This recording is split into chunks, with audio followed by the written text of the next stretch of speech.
سلام تخطاتلتنا هذا channel كما يتخونوا تبوك تكونوا ناي ووترو تمنيتنان بحقنانيو لومون كم ووترو العلا قداسنا زلوو امقود زلوو حبريتا حيزنا لكم مسينا لنا كسامو داتا امسانا كتصنحو بخبر نعدمكم لايك مقبار شير بمقبار كومون ناتكم هنا تريتو تاد مقراف نفت بروغرام سانا كتاتو كم ووترو دما دقفكم نزي channel كتبو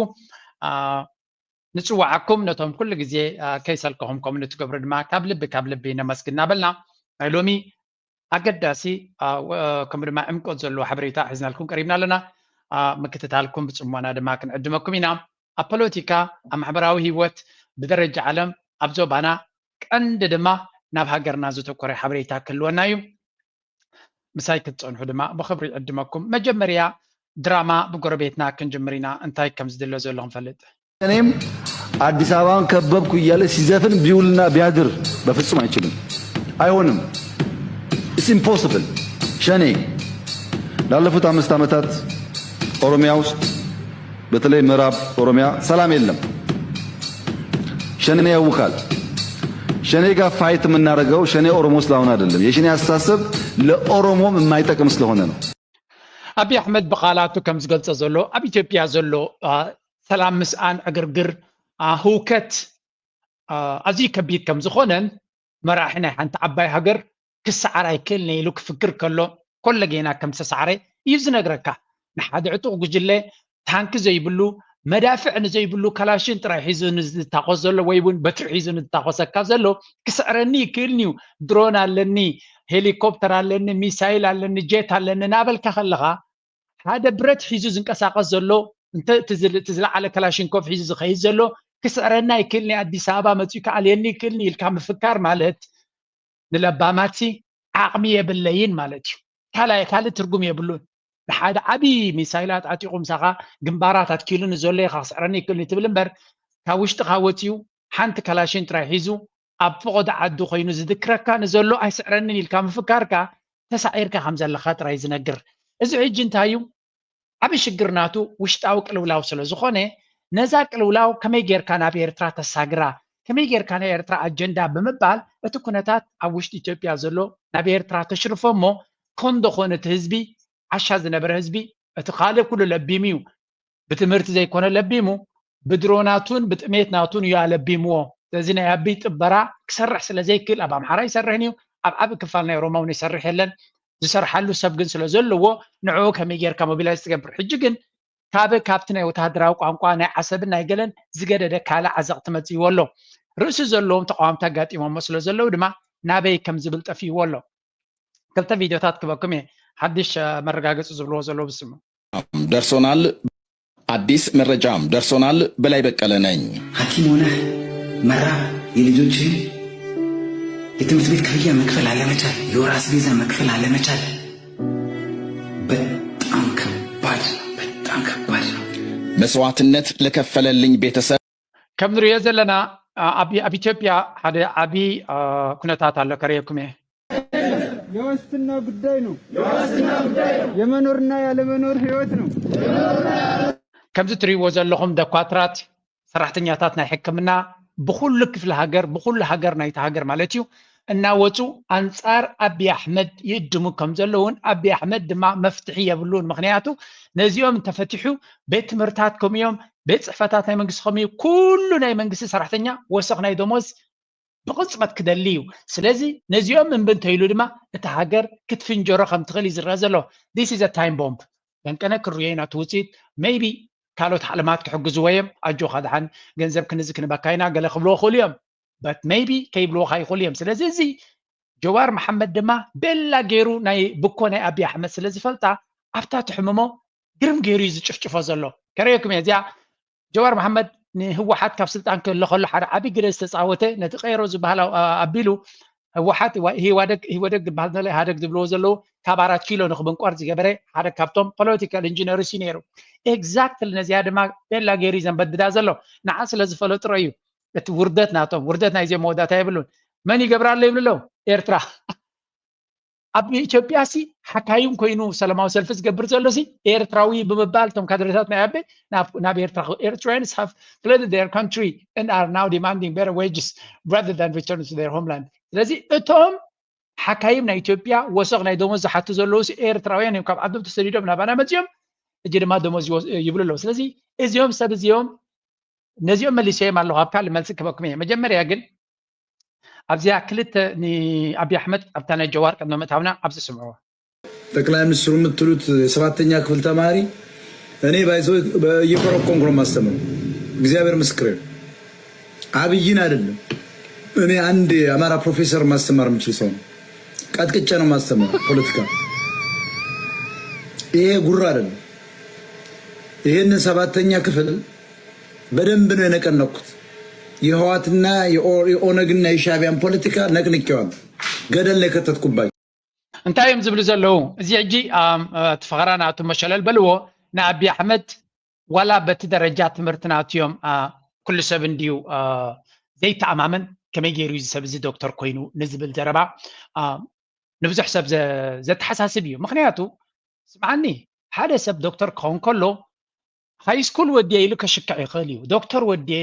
بي اتش دي لان كتب ندرخين كاغن زخت كايو تمرتي سيرتيفيكيتات ناتكا لاين باي لاين ناتكا بقليل كركب زغليو نايزي دراما مراحي زخونه جن ابي احمد مالتيو دحر شاب اي كفلي ابي كم استمهاري اي فلتني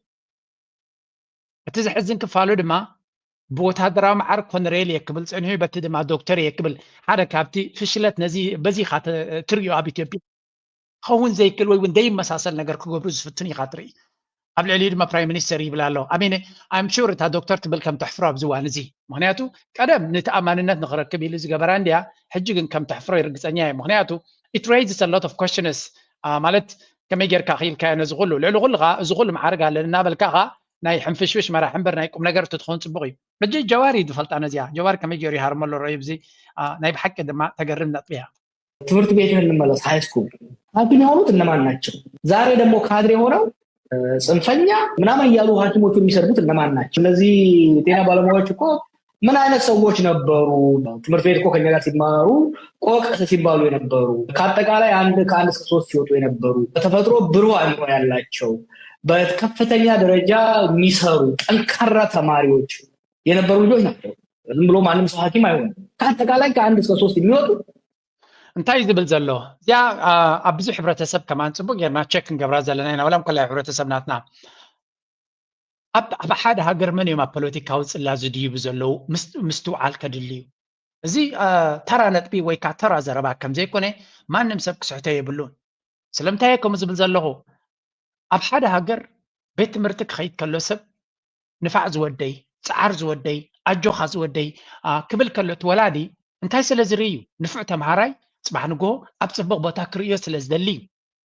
نفع تمهاراي صبغ نت بزمس زنبرة تقول زنبرة تمهاراي أبزبلته صلاتنا حبرة سب كتريو كتكلال لك if you don't achieve this إذا نجار إذا أنت دايت عويدك أبهاجرك لو تخترك بايكون كان يقداس نفعات تمهارو حمكو يكونون عد قديفهم أبزوات أم بوتا خوينهم زليهم بوتا زليهم كبرن كرغبيهم زر ردو يركو صدق هذا بل حسب نفع سب نسقى عدل سلازي هاب كايو أبسحت جزيت راي تقشمي دخنا برزغل مرت بله فنكي لكوتي حجن تايو نبلحتي بفلاي ناب حكمنا ناب عود حكمنا زخدو دكاتر صبغ صراحة كنت قبر لهم كتكل علىك نسلنا عطاتهم ديكون صبغ دموس كتقبر لهم علىك نسهم صبغ دموس لزقبهم ترى ديكون نسي نساتهم تحققوا من عجيبهم تصرحوا له حزب خاخات حنو الكاس لزغونو ما مهاران صبغ انت ديك كفيلك صباح نقول حزبي سلم تايدهم إيريل كايت اللاجت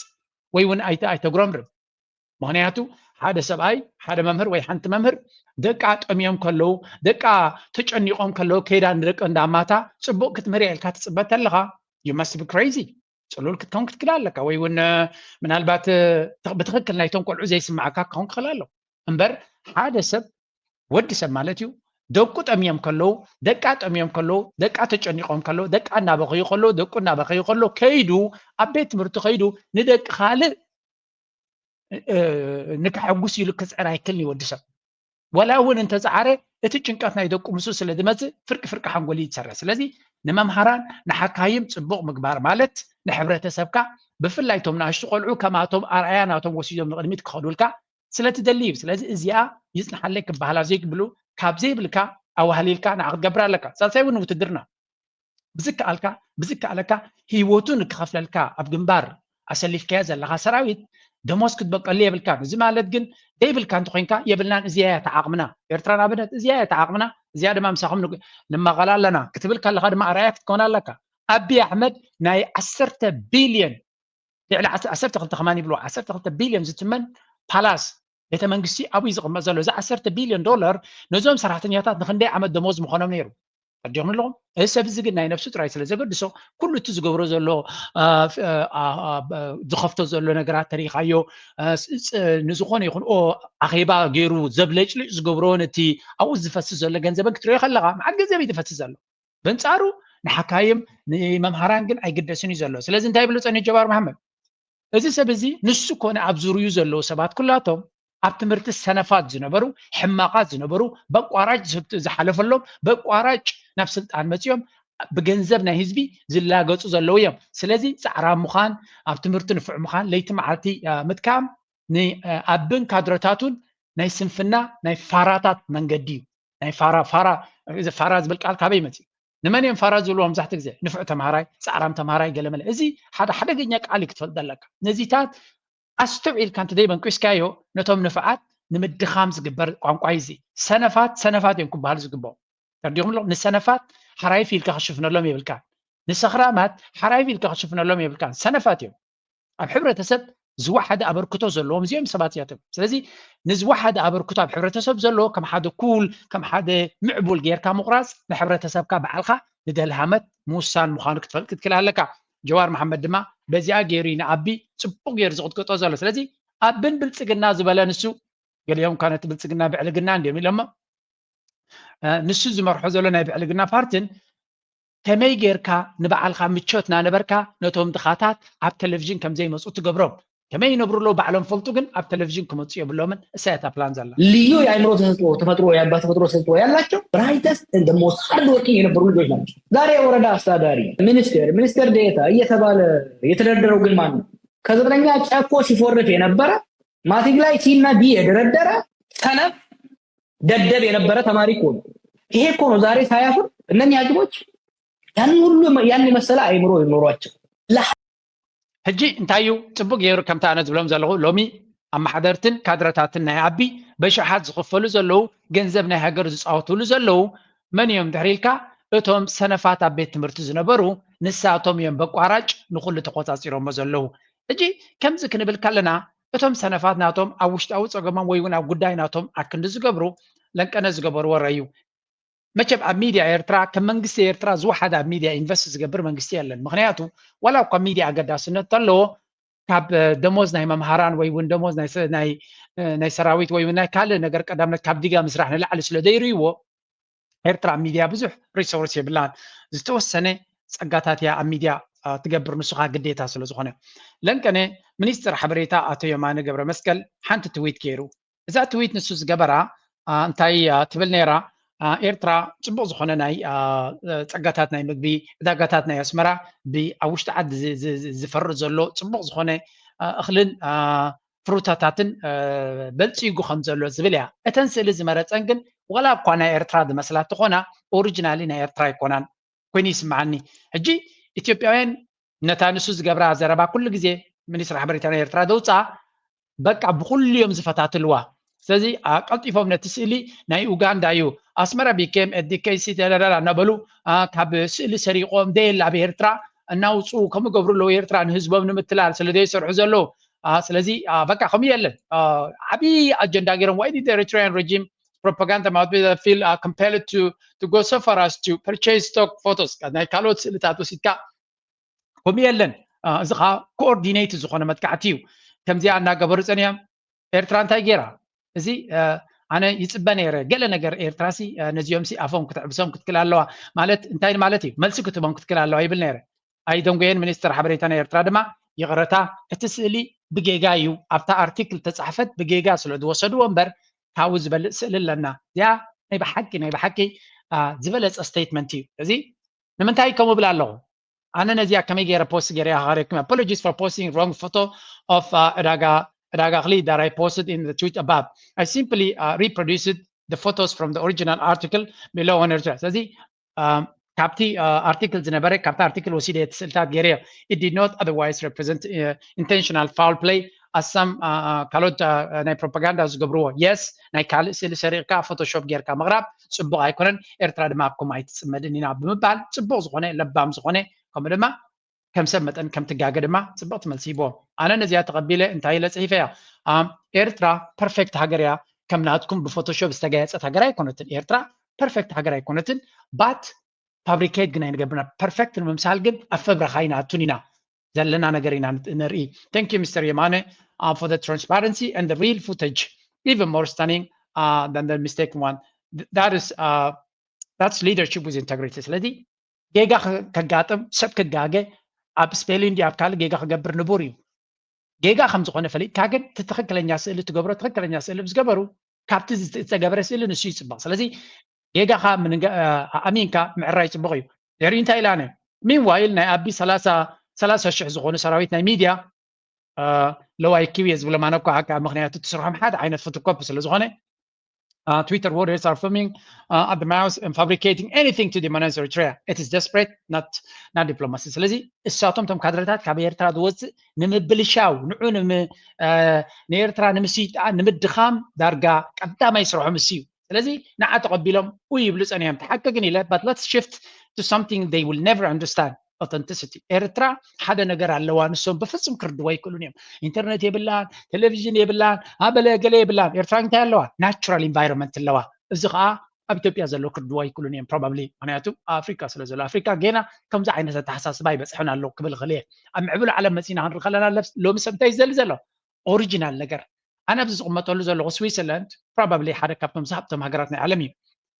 ትዝበለፀ ሾፒንግ ሞል ዝሽየጥ ስቤዛ ኣሎ ካልእ ድማ ኣብ ጎደና ዝሽየጥ ስቤዛ ኣሎ እቲ ኣብ ጎደና ዝሽየጥ ስቤዛ ካብ ናይ ስዊስ ንኣሽቱ ጀራዲን ኣብ ኣፍደገ ገዝኦም ዘፍርይዎ ዝመፅእ እቲ ድንሽ ረሳሕ እዩ እቲ ኮሚደረ ረሳሕ እዩ ሰብ ኣብኡ ሪጋ ዝገብር ኣብዚ ኣብቲ ሱፐርማርኬት ዘሎ በለጭልጭ ዝብል ኣፕል ገለመለ እሱ እውን ዝበለፀ እዩ ስለዚ ብዮ ድዩ ኦርጋኒክ ድዩ ናበልካ ኢሎም ይሕቶ ዘሎ ኤርትራ እንታይ ኣለዋ ኦርጋኒክ ዝኾነ መግቢ ኣለዋ ኤርትራ is sitting on a global gold or untouched natural food system GMO ዝበሃል እዚ ኬሚካሊ ሞዲፋይድ ኦርጋኒዝምስ ዝበሃሉ ባዕልካ ኬሚካል ኢቲኻ ትገብሮ ኬሚካል ፍሪ ግሮውን ኣት ኦም ፍሮም ላንድ ኤንድ ሲ ስለዚ ኤርትራ ካብ ኬሚካልን ካብ GMO ናፃ ዝኾነ ሕብረተሰብ ወይ እውን እኽልን ኣመጋግባን ፍሩታን ዘለዎ ሃገር እያ in a world drowning in a big food lies and toxic consumption Eritrea offers what the world desperately seeks ስለዚ ኣብ ዘበነ ሜክዶናልድን ኮካኮላን ካልእ ብኬሚካላት ዝተዓብለለ ብዓበይቲ ኮርፖሬሽናት ቢግ ፉድ ዝበሃል እናታለለ ኬሚካላት እናእተወ ወልፊ ናይ ምግቢ ከም ዝሕዘካ ወልፊ ናይ ሽኮር ከም ዝሕዘካ ወልፊ ናይ ስብሒ ከም ዝሕዘካ እናገበረ ንሰብ በዚ ብቢግ ፉድ ገይሮም ይሕምሙኻ ሽዑ ብቢግ ፋርማ ገይሮም ድማ ወልፊ ናይ ሕማም ይገብሩኻ ካብ ሓደ ሕማም ናብ ካልእ እናሰጋገሩ ናቶም ግዙእ ኮንካ ከም ትነብር ይገብሩኻ ኣብ ከምዚ መድረክ ከለና ኤርትራ ፅሩይ ዝኾነ መግቢ ፅሩይ ዝኾነ ገማግም ፅሩይ ዝኾነ መሬት ፅሩይ ዝኾነ ማይ ወላ እኳ ብደረጁ ምስ ናይ ምዕቡል ዓለም ተወዳደረ ግን ገና ዘይተበከለ ሕብረት ኢንቫይሮንመንት ሒዛ ትቕፅል ዘላ ስለዚ ኣብ ደገ ባሕርና ዘይተበከለ ዓሳታትና ዘይተበከሉ ስለዚ ከምዚ ዓይነት ዘይተተንከፉን ዘይተዳህሰሱን ዘይተበላሸውን ዘይተመራስሑን ወደባት ሒዝና ኢና ንኸይድ ዘለና ብምባል ንዓታቶም ቆለጭ ክብሎም ከም ዝኽእል እውን ይርዳእኒ ግን ሓቂኻ ስለ ዝኾነ ስለዚ ኤርትራ ግሮውስ food the world is now chasing ኤርትራ ተፍርዮ ዘላ ምግቢ ጀራዲን ብዘይ ድቑዒ ካብ ደከብ ኬሚካላት ዝተመልአ ድቑዒ ዘይብሉ ብተፈጥራዊ መንገዲ ዝፍጠር ዘሎ ትጥቀም ዘላ ስለዚ ኤርትራ organic GMO free chemical free and truly homegrown we host some of the most pristine beaches untouched Red Sea coastline and 300 plus heavenly islands far from the chaos of overhyped tourist traps ስለዚ በንጻሩ ኣፍ ደገ ባሕርና ገማግም ባሕርና ወደሴታትና ዳርጋ ምስ ኣምላኽ ብቐጥታ ክትራኸበሎም ትኽእል ሰለምለም ዝብሉ ዘይተበከሉን ዘይተረበሹን በዓል ዱባይ ተኸይድካሲ ኣብቲ ገምገም ባሕሪ ቦታ እውን የለን ካብ ምሕር ብዝሕሰብ የሰልችወካ ጫቕጫቕ ገለበለገለ ስለዚ ካብ ከምኡ ወፃኢ ፅቡቕ ኣለና ኦፍኮርስ ክስራሓሉ ዘለዎ ወይ ግን እቲ ሓሳብ እየ ኣነኒ ኣቶ የማነ ታግ ገይረ ስለ ዝገበርኳ it's time to tell this story to the world not with PR gimmicks but with truth, beauty, and values that are increasingly rare. Eritrea isn't a product, it's a promise. ስለዚ እዚ ዘለና ፀጋ እዚ ዘለና ብልጫ እዚ ዘለና ተውህቦ ንዓለም ክነግር ኣለና ኣጋኒና ሓሲና ሸኻኺርና ደይኮነ ከም ዘሎ ኦሪጂናልን ኦርጋኒክን ከም ዘሎ ከምኡውን ብሶሻል ሚድያ ብገለመለን ክብከል ዘይደሊ ካብ ኢንተርነት ርሒቑ እንጆይ ክገብር ዝደሊ ኣዝዩ ብዙሕ ስልጡን ሰብ ኣሎ ኣብዚ እዋን እዚ መፅሓፍ ወሲዱ ኣብ ገምገም ባሕሪ ካብ ባሕሪ ባዕሉ ዓሳ ገፊፍ እናበለ ኤርትራ ናይ ብሓቂ ኤርትራ ናይ እቲ ቱሪዝም ሴክተር ናትና ተሰሪሕዎ ኳሊቲ ዝኾነ ቱሪስት ክመፁና ክልዮም ኳሊቲ ቴሌፎን ዘየድልዮም ካሜራ ዘየድልዮም ካብ ባሕሪ ዓሳ ገፊፎም ስትሬት ኣብቲ ገምገም ባሕሪ እናበልዑ ኣብኡ መፅሓፍቶም ከንብቡ መፅሓፍቲ ክፅሕፉ ዝደልዩ ሰባት ክመፁና ይኽእሉ እዮም ጥራይ እንታይ እዩ ኤርትራ እቲ ናይ ካልእ ዓለም ዘይብልና ዘብለጭልጭ ዘይብልና ኢልና ክንስከፍ የብልናን ነዚ ዘለና ፀጋ ፕሮሞት ክንገብሮ ኣለና ስትራቴጂካሊ ንዑ ኮሚኒኬት ክንገብር ክንክእል ኣለና ናተይ ሕቶ ንኣቶ የማነ ገብረ መስቀል ሚኒስትር ሓበሬታ ናይ ኤርትራን እቲ ናይ ሚድያ ዲፓርትመንት ናይ ኤርትራን ቀዳመይቲ ናይ ግድን ክትግበር ዘለዋ ዝብላ ኣነ እንታይ እያ መጀመርያ ሓደ ክልተ ሰለስተ ሓንቲ ቲም ናይ ፎቶግራፊ ክትህሉ ክትክእል ኣለዋ ንሳ ድማ ኣብ ኤክስ ኣካውንት ክህልዋ ኣሎ ኣብ ትዊተር ኣካውንት ክህልዋ ኣሎ ኣብ ዩቱብ ኣካውንት ክህልዋ ኣሎ ኣብ ኩሉ ሶሻል ሚድያ ኣካውንት ክህልዋ ኣሎ እንታይ ትገብር በቃ ወላ ሓንቲ መኪና ጌርካሎም ሓንቲ ካሜራ ሂብካሎም ሓንቲ ጓልን ሓደ ወድን ወላ ክኾኑ ይኽእሉ ኣብ ነፍሲ ወከፍ ጨንፈር ናይ ኤርትራ ኣብ ዲጋታት ናትና ይሰኣሉ ነቲ ዲጋ ይስእልዎ ገለ ይገብሩ ነቲ ገለ እናሰኣሉ ኣብ ሶሻል ሚድያ ዝኾነ ኤርትራዊ ብዛዕባ ኤርትራ ፅቡቕ ስእሊ ክደሊ ከሎ ካብታ ቦታ እትያ ከይዱ ይወስድ ካልኦት ወፃተኛታት ካብኡ ይወስዱ ምክንያቱ ብዛዕባ ኤርትራ ፅቡቕ ስእሊ ንክትረክቡን ከቢድ እዩ ዝኸውን ሰቢ ስእሊ ግን ብሲስተማቲካል ኣይቅመጥን እዩ ዘሎ ዌብሳይት ቆይሙን እዞም ኩሎም ኣብ ኣይቲ ዝመሃሩ ዘለዉ ኣብ ኤርትራ ገለ ነገር ዌብሳይት ተቆይሞም ናይ ኤርትራ ዲፖዚቶሪ ናይ መራሕትናታ ስእልናቶም ናይ ኤርትራ ዲፓርትመንታት ዘርኢ ናይ ኤርትራ ፀጋታት ዘርኢ ፋብሪካታት ናይ ኤርትራ ዘርኢ ብስእልን ብቪድዮን ዝተሰነየ ሓበሬታ ክንዝርግሕ ክንክእል ኣለና ስለምንታይ ብዛዕባ ኤርትራ ፅቡቕ ዘይገበሩ ክንብልካ ይብለን ክግበር እንተር ኮይኑ መጀመርያ ሓደ ውሱን ቦታ ሰብ ካብኡ እናኸደ ዝመረፀ ስእሊ ንክወስደሉ ዝኽእል ቦታ ክግበር ክኽእል ኣሎ ኤርትራ ነዚ ይፅናሓለይ ከይበለቶ ብንእሽተይ ባጀት ዝበለፀ ስራሕ ክሰርሕ ትኽእል እያ ኣብ ሚድያ መዓት ሰራዊት እዩ ዘለና መንግስቲ ዝኸፍሎ ወይ ዘይኮነ ንሃገሩ ክጠቅም ኢሉ ህዝቢ ድማ ንዑ ክሰምዕ ስለ ዝደሊ ንህዝቢ ከገልግል ኢሉ ንቅድሚት መፅኡ ዘሎ ሰብ ኣሎ ፅቡቅ ሓበሬታ ተቐሪብካሉ ንዑ እናወሰደ ፅቡቅ ዝኾነ ቪድዮታትን ፅቡቅ ዝኾነ ፅሑፋትን ክቕርብ ምኻለ ስለዚ ሓደራ እቲ ሚኒስትር ሓበሬታ ናይ ኤርትራ ዝኣክል ፀጋታት ወሲዱ ንእሽተይ ገንዘብ ገይሩ ብኤርቲቪ ጥራይ ዝወፅእ እኹል ኣይኮነን ኣብ ኤክስ ናቱ ኣካውንት ገይሩ ስእልታትን ቪድዮታትን ልዕሊ ፅሑፍ ንስዩት ዝኸይድ ሎሚ ስእሊ እዚ ልዕሊ 1000 ቃላት እዩ ዝገብር ስለዚ እዚ ኩሉ ገማግም ናይ ባሕርና ከም ፅባቐ ናቱ ብቪድዮ ብፍላይ ድማ ቪድዮ ኢዝ ኤክሰለንት ቪድዮ ብጣዕሚ እዩ ዝድለ ኣብዚ ሎሚ ዘለናዮ መድረኽ እዚ ኩሉ ንገብሮ ድማ ኣብ ኣርቲፊሻል ኢንተሊጀንስ ንሱ ክኣቱ ይኽእል ካብቲ ኢትዮጵያውያን እናፈብረኹ ዝገብርዎ ዘለዉ እቲ ኦሪጂናል ናትና ክኣቱ ስለ ዝኽእል እዚኣ ክትግበር ተስፋ ይገብር ኣነ እኳ ብኣካል ምስከትኩን ከዘኻኽሮም እየ ኢለ ዝነበርኩ እየ ግን ንግረ መንገደይ ኢለየ ኣለኹ ስለዚ እዚኣ ሓንቲ ነጥቢያ ኣነ ንግረ መንገደይ ጠቂሰያ ዘለኹ ኣብ ኤክስፖስት ገይረያ ኣለኹ ሼር ግበርዋ ምስ ሚኒስትር ሓበሬታ ናይ ኤርትራ ታግ ገይረያ ስለዚ ናይ ብሓቂ እናተመላላና ንሕና ነቲ ናትና ብኮ መንግስቲ ኤርትራ ብመንገዲ ሚኒስትር ሓበሬታ ብካልእ ጌጋ ክገብር ይኽእል እዩ ኤቭሪባዲ ኢዝ ኢንታይትልድ ኩሉ ሰብ ጌጋ ክገብር ይኽእል እዩ ጥራይ ነቲ ጌጋ ሲስተማቲካሊ ትእሩማ ንሕና ድማ ነቲ ማረምታ ክንደፋ ኣለና እቶም ፀላእቲ መጋበርያ ንምዃን ኣንፃሮም ክንከይድ የብልናን ንቐፅል ኣብቲ ንሳቶም ኣንፃርና ዝገብርዎ ዘለዉ መሐመድ በቡራቡሬው ዩኒፎርም ያልተሳካላቸውን የፖለቲካ ትግል በነጩ ጋውን ተከልለው ለማሳካት እየተፍጨረጨሩ ነው። ጀዋር መሐመድ ካዋጣው አይደለም የሐኪሞችን አጀንዳ የትኛውንም ጉዳይ ለፖለቲካ ሽያጭ ያቀርባል። 4 ኪሎ ያስገባል ካሉት ጀዋር ገላውን ይሸጣል። አይደለም የእናንተን አጀንዳም ትገብሩ ዘለዉ ጀዋር መሐመድ ንፖለቲካ ኢሊ ነዚ ጉዳይ እዚ ዝጥቀመሉ ዘሎ እዮም ዝብል ዘሎ no this is your problem እዚ ፀገም ንስኻትኩም ዝፈጠርኩም እዮም ክትፈትሕዎ ድማ ኣለኩም ኣብይ ኣሕመድ ድማ ኣብ ከቢድ መንቀራቕሮ ኣትዩ ስለ ዘሎ ኩሎም ካድረታት ናቱ ገሊኦም ነቲ ፀገም ናብ ኤርትራ ከፀጉዕዎ ይፍትኑ ኣለዉ ገሊኦም ነቲ ፀገም ናብ በንከ ፀጉዕዎ ይፍትኑ ኣለዉ ናብ ጀዋር መሐመድን ካልኦት ብድሕሪ መጋረጃ ዘሎ ፖለቲካውያን ሓይልታት ንኣቢ ንምንፃል ናይ ወፃኢ ሓይልታት እዮም ነቲ ውሽጣዊ ፀገምና ንኸፍርሱ ዝመፁና ዘሎ ብምባል ካልእ ትንተና እዮም ዘልይሉ ዘለዉ እቲ ክውንነት ግን ህዝቢ በቲ ዝኽየድ ዘሎ ኣካይዳ ናይቲ ሃገር ስለዘይዓገበ ኣንፃሮም ደው ኢሉ ወይደ ሰከንድ ብከምዚ ክንነብር ኣይንኽእልን ኢና ስለዚ ብግዲ ለውጢ ክትፈጥሩ ክትክእሉ ኣለኩም ይብሎም ኣሎ ንሳቶም ግን ኣብ ህውተታ ኣትዮም ኣለዉ ሕጂ شفت خنقبرنا بدرجة عالم زلو كنرينا كنتحازو سلوزغنا. Russian President Vladimir Putin has offered direct talks with Ukraine in the Turkish city of Istanbul next Thursday. At a late-night news conference, President Putin said that Moscow wanted serious negotiations to remove what he called the root causes of the conflict. Mr. Putin made the announcement after the leaders of Britain, France, Germany and Poland كم تريود لهم فلاديمير بوتين حدا قداسي مجلسي أوتيلون سدما دحر خندي دحر 3 عامات قلا وارحن بقتا ركب مس يوكرين نخكايد عزيزو خمزلون أبز حسر جزية أب اسطنبول كتم اسطنبول تركي كراخبو كم زغلو حساب غريب له زي أب حدا زرسنة درجة يكونات أبز ركبولو كم دما راشا فيكتوري داي مس عبيت مرحتنا علمنا تراخيبو فلوي زخنه بعال دحر محلافو زغبر زلو مغلتي እዚ መግለፂ እዚ ብዝተፈላለየ መንገዲ ክትርጎም ከም ዝኽእልና ክንሪ ስለምንታይ ልዑል ኣገዳስነት ዘለዎ እዩ ደረጃ ዓለምና ኣከመይ በፂሑ ከም ዘሎ ኣብዛ ቪድዮ ኣብዘን ሓፀርቲ ደቃይቕ ከርእየኩም እየ ንስማዕ what he called the root causes of the conflict. Mr. Putin made the announcement after the leaders of Britain, France, Germany and Poland visiting Kiev on Saturday called for a 30-day truce from Monday. Let's hear from more of what Mr. Putin had to say. We propose to the Kiev authorities to resume the talks they stopped and terminated in April 2022. I'm referring to direct talks without any preconditions. ሕጂ ናይ ድምፂ ወይ እውን ናይ መርገፂ ምቅያር ናይ ቭላድሚር ፑቲን ንርኢ ዘለና ኣብ መጀመርያ መወዳእታ ናይ ወርሒ 2 ወርሒ 3 ኣብ ዝነበረ ግዜ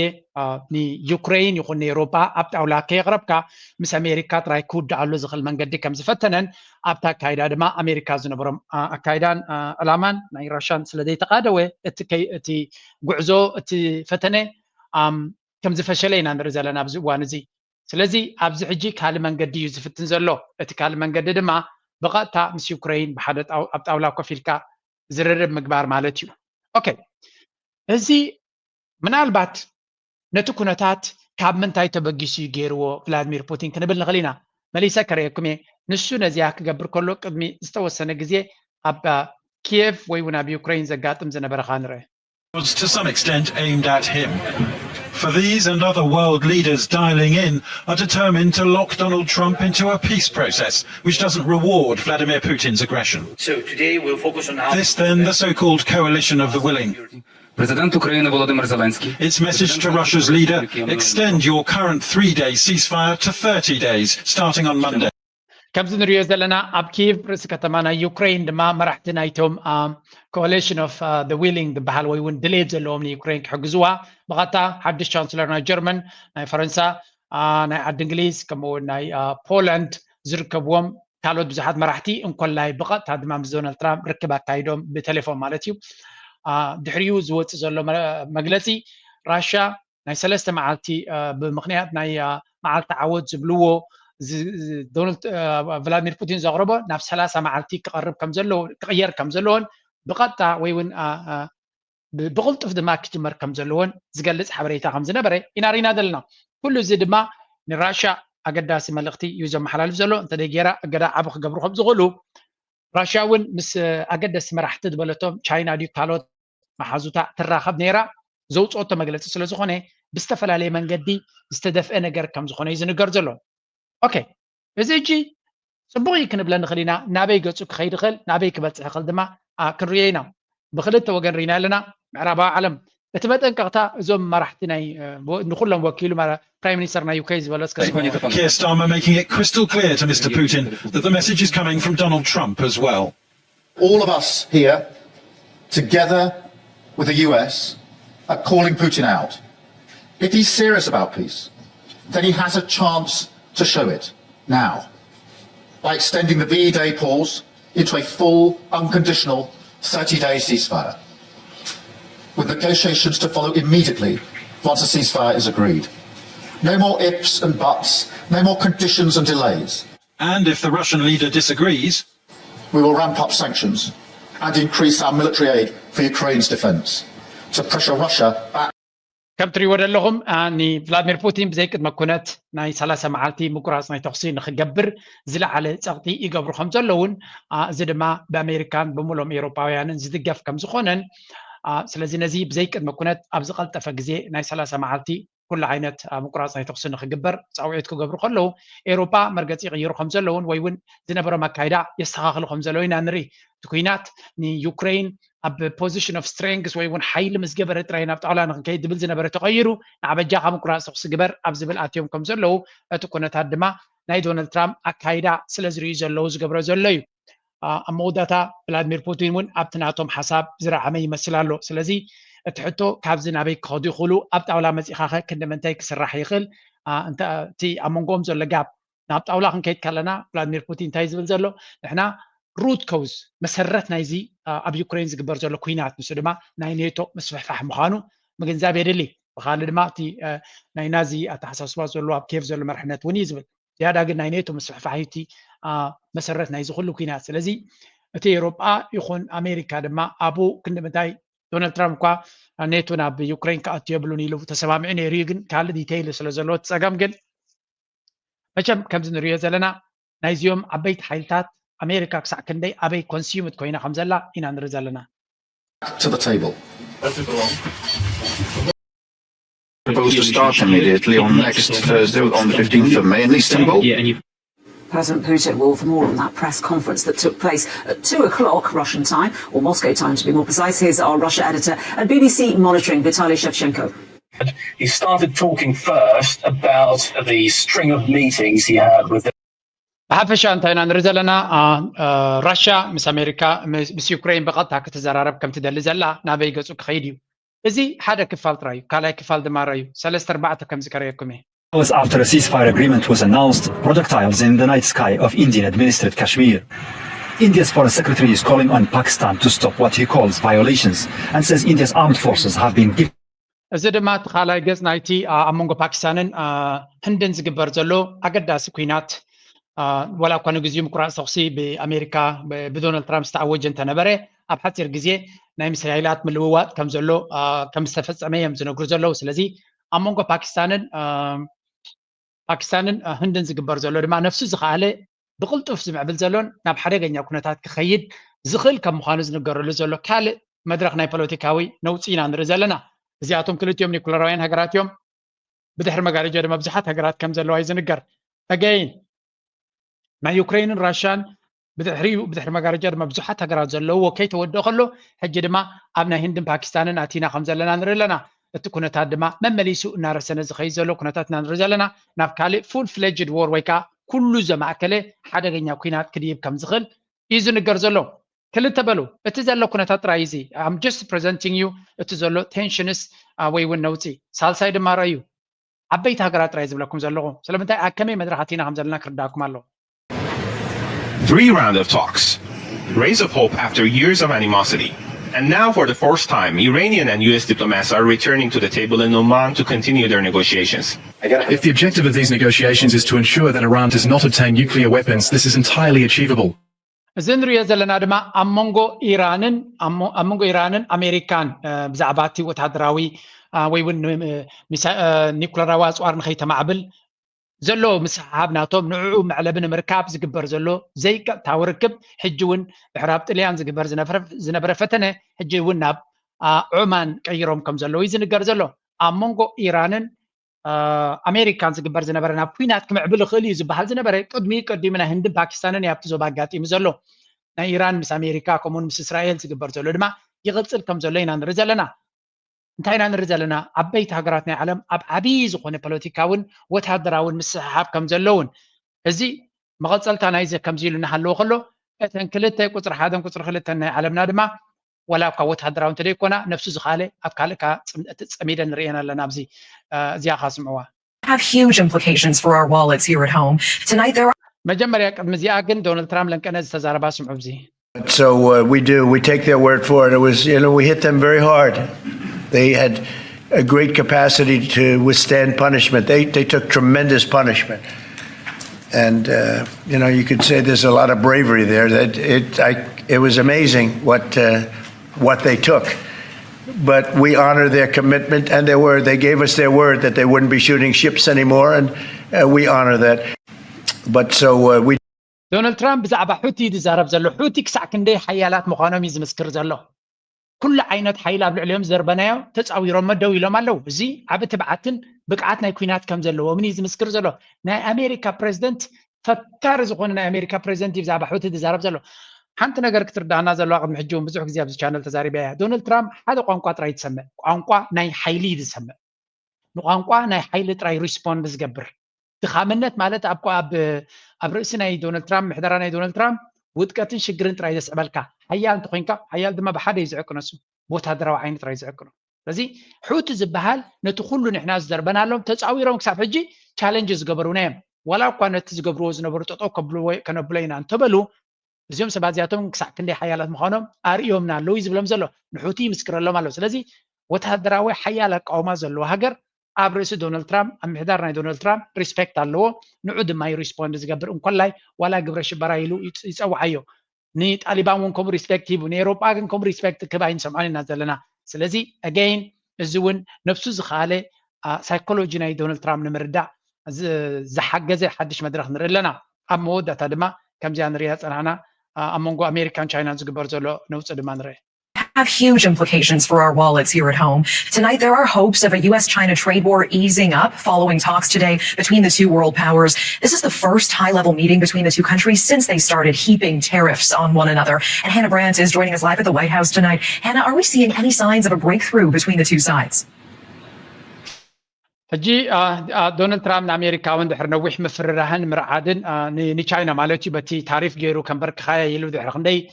ተህዲድ ምግባር ኣብ መወዳእታ ቻይና ዝበሃል ሓያል ሃገር ምዃኑ ኣሚኑ ኩሉ ነገራቱ ገዲፉ ምስ ቻይና ክዘራረበ ክእል ናብ ኣሜሪካ ክድውልውሉ እንተኾነ መራሒ ናይ ቻይና ሓፊሉ መፅኡ ክዛረበ ከም ናይ ጃፓን ከም ናይ ፈረንሳ መፅኦም ክልምንዎ ይሓስብ ነይሩ ኖ ቻይና ኣይደወሉሉ ኣይተገደሱሉን ስለዚ ሚኒስትር ናይ ትሬጀሪ ሰክረታሪ ናቱ ንጀኔቫ ናብ ስዊዘርላንድ ማእከላይ ሃገር ስለ ዝበሃል ናብ ስዊዘርላንድ ናይ ቻይናን ናይ ኣሜሪካን ኣብዚ ይራኸቡ ኣለዉ ንክዘራረቡ ድማ ይፍትኑ ኣለዉ ከቢድ ዝርርብ ከም ዝኾነ እውን ዝንገር ዘሎ ምክንያቱ ቻይና ቃንዛ ናይ ኣሜሪካ ፅቡቅ ጌራ መዚናቶ ስለ ዘላ ኣብታ ዝሕሞ ፅቡቅ ጌሮም ይረግፅዎ ኣለዉ ንሕና ክንፅመም ንኽእል ኢና ንስኻ ክትፅመም ትኽእል ዶ ይትሕቶ ኣብ ቀረባ ግዜ ኣብ ኣሜሪካ ሸልፍታት ናይ ሱፐርማርኬታት ናቶም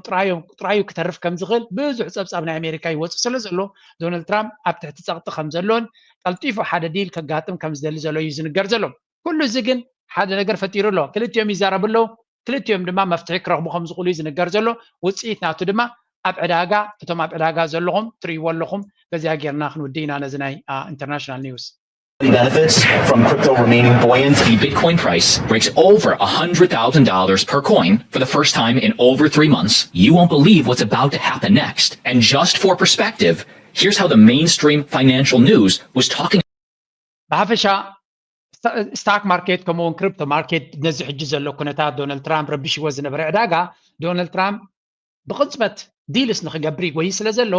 እቶም ዓበይቲ ኢንቨስተርስ ነቲ ታሕቲ ዝነበረ እናገዙ እቲ ማርኬት ድማ ብዝቐልጠፈ ንላዕሊ ገፁ ይኸይድ ከም ዘሎ ኢና ንርኢ ዘለና again this is a very important stage ኣስተውዒልካን ፈሊጥካን ክትጥቀመሉ about both Bitcoin and Solana today It's Bitcoin, that means BlackRock's ETF, which offers Bitcoin. And number two, because they're talking about Bitcoin. I did, again, skipping there for a little bit. So that's be interesting to see, but you know, I think that's what they said. $1,000 Bitcoin because. እንታይ ዝበሃል ዘሎ እቲ ናይ ክሪፕቶ ማርኬት ዶናልድ ትራምፕ ዓብይ ፅልዋ ይገብረሉ ከም ዘሎን ምክንያቱ ዶናልድ ትራምፕ ባዕሉ ብግሉን ኣብ ትሕቲኡ ዘለዎ ብምሉእ ዳርጋ ዝበዝሑ ድማ ረብሓ ካብ ክሪፕቶ ዘለዎም ስለ ዝኾነ ነዚ ተፈጢሩ ዝነበረ ነውፂ እቶም ናቱ ደገፍትን ናቱ ምስኡ ዘለዎ ከባቢን ኢንቨስት እዮም ዝገብሩ ዘለዉ ብታሕቲ ከሎ ድሮ እቲ ቢትኮይን ናብ 140,000 ተይቡ ከም ዘሎን ናብ 105 ገፁ ይገማገም ከም ዘሎን ማይ ፒፕል እቶም ናተይ ዘረባ ትሰምዑ ንዓይ ተኣምኑ ቢትኮይን 21,000 ከላ ኢንቨስት ግበሩ ክብለኩም ጀሚረ 140,000 ኣላ 240,000 ምስ ኮነት እውን ቪድዮ ክገብረልኩም እየ ስለዚ ዩዝ ዚስ ኦፖርቹኒቲ ንሂወትኩም ንስድራኹም ድማ ክጠቕመኩም ከም ዝኽእል ምግንዛብ የድሊ ሕጂ ግዜ ክወስደልኩም ኣይኮንኩን መጀመርያ ናብዛ ርእሲ እዚ ክንሰግር ኢና ጃምሬ ከወሎም ሀብቴ ከጎንደር እንደዚሁም ደግሞ ደሳለኝ ከሸዋ የሚመሯቸው ኃይሎች በጋራ الأريتري وللجيش الأريتري شكرا من البارجات الأريترية أول مقطعة الحربية الأريترية الآن في بور السودان وهكذا الرجال ካብ ሱዳን ዝመጽእ ዘሎ መልእኽትና ብኤርትራዊ እዚ ሱዳን ኣብ ከቢድ መድረኽ ኣብ ዘላትሉ ግዜ ኢና ንዛረብ ዘለና ኣብዚ ሓለፈ ፖርት ሱዳን ከምኡውን ካልእ ከባቢታት ናይ ምብራቕ ናይ ሱዳን ብድሮናት ናይ RSF ብቐጥታ ምስ ኢማራት ብዝተሓሓዝ መንገዲ መጥቃዕቲ ክወርደን ከም ዝቐነየን ከም ውፅኢት ናቱ ድማ መንግስቲ ናይ ሱዳን ክልተ ኣገደስቲ ውሳኔታት ወሲኑ ከም ዘሎ እዩ ዝንገር ሓደ ውሳኔ ንUAE ከም ሓደ ኣግረሰር ወይ እውን ኣብ ልዕሊኡ ኩናት ገይሩ ንሃገራዊ ድሕነት ናይ ሱዳን ዓብይ ፀገም ዝፈጥር ዘሎ መዋግእቲ ወይ እውን ኩናት ኣውጅሎም ከም ዘሎ ገይሩ ገሊፅዋ ጥራይ ዘይኮነሲ ኣንፃራ ኩሉ ዝከኣሎ ግብረ መልሲ ክህብ ከም ዝኽእል ኣጠንቂቑሎ ጎኑ ድማ እቲ ናይ UAE መንግስቲ ድማ መሊሱ ኣብ ሱዳን ዘሎ መንግስቲ ከም መንግስቲ ኣይቅበሎን እየ ብምባል ናቱ መግለፂ ንዓይ ንUAE ንኢማራት ዝውክል ከም ዘይኮነ ናይ ኣሽከዕላልን ናይ ትዕቢትን መልሲ ከም ዝሃቦም እዩ ዝንገር እዚ ጥራይ ዘይኮነ ኣብቲ ከባቢቲ ብብዙሕ ፀገም ብዙሕ ዘረባታት እዩ ዝዝረብ ዘሎ እቲ ኢማራት ዝበሃል ኣብቲ ክልል ኣየር ነፈርቲ ኩናት ናቱ ድዩ ካልእ ገይሩ ጃም ይገብር ከም ዘሎን ድሮናት ናይ RSF መፅአን መጥቃዕቲ ንክገብራ እቲ ናይ ሱዳን ኤር ዲፈንስ ሲስተም ነቲ ዕላማታተን ንኸይረኽባተን ድሮናት ናይ ዳመሸሪዕ ማለት እዩ ንዓን ይሕግዘን ከም ዘሎ ኣብ መራኽብ ኮይኑ እውን የሳልጥ ከም ዘሎ ዝገልጽ ሓበሬታ ስለ ዝወፀ እዛ ሓበሬታ እዚኣ ከንሰምዓ ተመሊሰ ከርየኩም እየ إلى بحر إيرتران أهدو وهابد جافن ساتان رجعتن جم كح بحر نمحلاو عليمو أبورت السودان من كسقاسات يكايد اللخبل ألبال نيوز جاليسو بمسارة ألبال نيوز درجو حبريتا حيل بحر إيرترا زبناون نيوج مراقبا عاتقو أهدو وهابد جاف كبت أسوارات أب جم بورت السودان من كسقاسات يكايد كمزلا جاليسو علامات من كسقاس بغندو نجودة جيش السودان تتقيمام نساتان سلام من كح بحر أب حدا جازأتو زي حجام من كسقاسات كارسنتن شبراو بعتاتن كم أول مزمستنا وسحيلتات متقطاو نمقطع مخانو جاليس الله بخل زينا دما السودان حبرت سو ሕጂ እዚ ንሪኦ ዘለና ዜና ብተደጋጋሚ ብብዙሓት ምንጭታት ዝወፁ ዘሎ እዩ ኤርትራ ኣብ ጉዳይ ናይ ሱዳን ብፍላይ ድማ ንምብራቃዊ ክፋል ናይ ሱዳን ወይ እውን ንሰሜን ምብራቅ እቲ ምስ ኤርትራ ዝዳወብ ክፋል ናይ ሱዳን ንምውሓስ ትገብሮ ዘላ ፃዕሪ ፅቡቅ ገይሩ ብብዙሕ ትደፍኣሉ ከም ዘላ ዝገልፅ ሓበሬታ ኢና ንርኢ ዘለና ምናልባት ገለገለ ሰብ ኣሎ ኣብዚ ተፈራረቀ ርእይቶ ዘሎ ወይ እውን ዘይበርሃሉ ነገራት ዘሎ ኤርትራ እንታ ኮይና ኣብ ጉዳይ ናይ ሱዳን ከምኡውን ሕጂ ኣብ ጉዳይ ናይ ትግራይ ኢዳ ትእቱ ዘላ ንዝብል ዘረባ መጀመርያ ሓደ ነገር ከብርሃልኩም ስለ ዝደልዘ وهو صامد وصابر እንታይ ምርዳእ ከድልየና የብዚ መሲልኩም ሓደ ነገር ክርዳእና ክኽእል ኣሎ እቲ ክርዳእና ድልየ ዘለኹ ድማ ንሱዳን ዝርብሻ ዘሎ ሓይሊ መን እዩ ኢልካ ክትሓትት ኣለካ መጀመርያ ንሱዳን ዝርብሻ ዘሎ ሓይሊ ዳዕመ ሸሪዕ ኣይኮነን ዳዕመ ሸሪዕ እቲ ፕሮክሲ እዩ እቲ ብኢድ ኣዙር ዝንቀሳቀስ ዘሎ ባንበላይ እምበር ብድሕሪ መጋረጃ ንሱዳን ዝርብሻ ዘሎ ሃገር መን እዩ ኢማራት እዩ እዚ ንጹር እዩ ምክንያቱ ኢማራት ስለ ዝኾነ እዩ እቲ ኩነታት ንሕና እውን ነቕልበሉ ዘለና ኣብ ኢትዮጵያ ዝርብሽ ዘሎ ሓይሊ መን እዩ እንድሕር ኢልካ ድማ ነዚኣ ክገብረልኩም ምክንያቱ ሓደ ዓይነት ሓደ ፀላኢ እዩ ዝርብሸና ዘሎ ፋራ መሬት ላይ ተሰብስቦ ያለው ሚስጥሩ ምን መሰለ ፕሮግራም እንዳልኩ ሰሞኑ ስላልተመቸኝ ነው እንጂ ኢንፎርሜሽኖች ነበሩ የፋራ መሬቱ ሚስጥር አብይ ኢሳያስን መውጋት ፈልጓል ባይዘወይ የኢሳያስ ጦርነት የአብይ ጦርነት አይደለም አሁን ብዙ ኢትዮጵያኖች የሚመስላቸው ለኢትዮጵያ ተቆርቆሮ ቀይ ባህር ሊያመጣ አሰብን ሊያመጣ አይደለም አብይ ተላላኪ ነው አብይ ኩሊ ነው አብይ ባሪያ ነው አብይ አሽከር ነው አብይ ምንም የባሪያ ሜንታሊቲ ያለው ሲገዛ ነው ኖሮ አሁንም ገዢ ነው የሚፈልግ ያለ ገዢ አብይ መኖር አይችልም የአብይ ገዢዎች ደግሞ በአሁን ሰዓት እነማን ናቸው አረቦቹ ናቸው ይሄ ጦርነት የአረቦቹ ጦርነት ነው አረቦቹ ናቸው ያንን የሚፈልግ ሕጂ እንታይ እዩ እቲ ሕቶ ዘሎ ፅቡቅ ጌር ክበርልና ዘሎ እንታይ እዩ እቲ ንሪኦ ዘለና ካብቲ ንሕና ንሰምዖ ዘለና ፍልይ ዝበለ ምዃኑ ክርዳእና ክኽእል ኣሎ እዚ ኩናት እዚ ብዓብዩ ኢማራት ተካይዶ ዘላ ኩናት እዩ ኣብ ኢትዮጵያ ኮይኑ ናብ ኤርትራ ገፁ ብኣቢ ብሽም ኣፍቲ ገባሕሪ ብምባል ናብ ኤርትራ ዝደፍኦ ዘሎ ኣጀንዳ ናይ መን እዩ እንድሕር ኢልካ ናይ ኢማራት ምዃኑ ኣብዚ እዋን እዚ ዕምቆት ናይ ትንተናን ገለን ዘድልዮ ኣይኮነን ኣብ ሱዳን ነቲ መንግስቲ ሱዳን ኣውዲቑ ንሱዳን ክቋፀር ንገማግም ናይ ሱዳን ክቋፀር ዘሎ ከመን እዩ ኤግዛክትሊ ደ ሴም ንሱ እውን ኢማራት እዩ ኣብ ሶማል ነቲ ገማግም ናይ ባሕሪ ተቆፃፂሩ ዘሎ ኣብ ሶማሊላንድ ይኹን ኣብ ፑንትላንድ ዝበሃል ነቲ ናብ ህንዳዊ ውቅያኖስ زؤتو كمون نتوش متعدن ناو زؤتو بوغن يمن وننتخونا نعدن تبهال كتما أبو زلو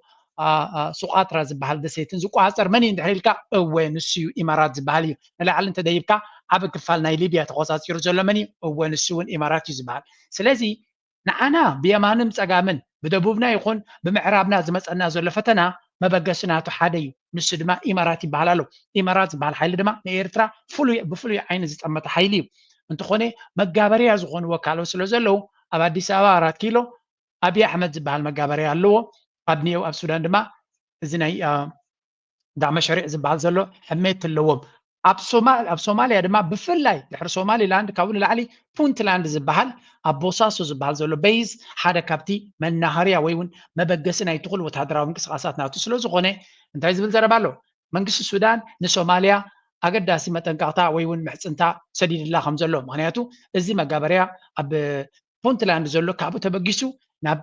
دعم مشاريع زمص زول اصوارات نزي مكتخ قبروا لهم زلان سومالي حتيتلو سوماليا كنيناي عقم خيلوت منغسي نتا بونتلاند زلو نتطو نخبلو جن حقاو منقد كختلو سلو زلهم حقاو منقد زبلو سقمت وسيدوم الله حنتا قداسي نطبق بكم لنكني ايثيوبيا ميديا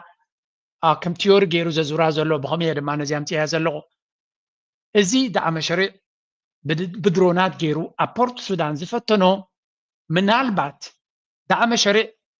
ناب إيرترا ناب بازي يخون ناب اسمرا ويونا كل علامات كفتن كم زغل تقولوا كم زلو سجلس حبريتالو كم زبل تيوري حبريتالو يكون تيوري ويكا زربالو زربا زدما نا إيرترا وتهدراو عقم نمر اي نممزان من الباتتي مراد منقد ابك تقبرت دل زلا دا سيم درونات سلا زغنا كلتي زلو مس دعم مشاريع نمنقس السودان تحجز على إيرترا زبل مغنيت سلا زلو نت مغنيت تقيمهم نتي RSF زبال ناب إيرترا متقعت كفتن كم زغل زبحال زربا أبستفل على ميدياتاتي كالا حلو that's why دما يرترا actively نفساتك كالا خل دلا مهنياتو كل ذات نقر تتقالل زلا مودة أنا بيرترا كت عارفة اللي تدخل من قدس لا زلوا يرترا إزو كوينات يغون زي أجرجر زي نام نفسها كيمته أبرحو كله كتفشلات دل زلا إذا نقر زي نما نم يرترا كردوك خلاله أبي أحمد جديد يافتيو أشحات بوتهدرات عسكرو أجندنا إمارات كجبر غلي بفصم سكفتا زلو مرح يكون نعونو خجبري دصعر زلو دما سلازي إيرترا مس تግራይ ትገብሮ ዘላዲ مس ኣምሓራ ትገብሮ ዘላዲ مس ኣፋር ትገብሮ ዘላዲ مس ሱዳን ትገብሮ ዘላ ነዚ ናይ ኢማራት ተንኮለኛን ክፋኣን ናብ ኤርትራ ገጹ ንኸይቀርብ እያ ትርሕቆ ዘላ እንትኾነ ኣብ ዘሎ ቦታ ንክሰዓር እያ ትስዕር ዘላ እንድሕር ዘይተሰዓረ ድማ ናብ ኤርትራ ገጹ ብፍጹም ክቐርብ ከም ዘይብሉ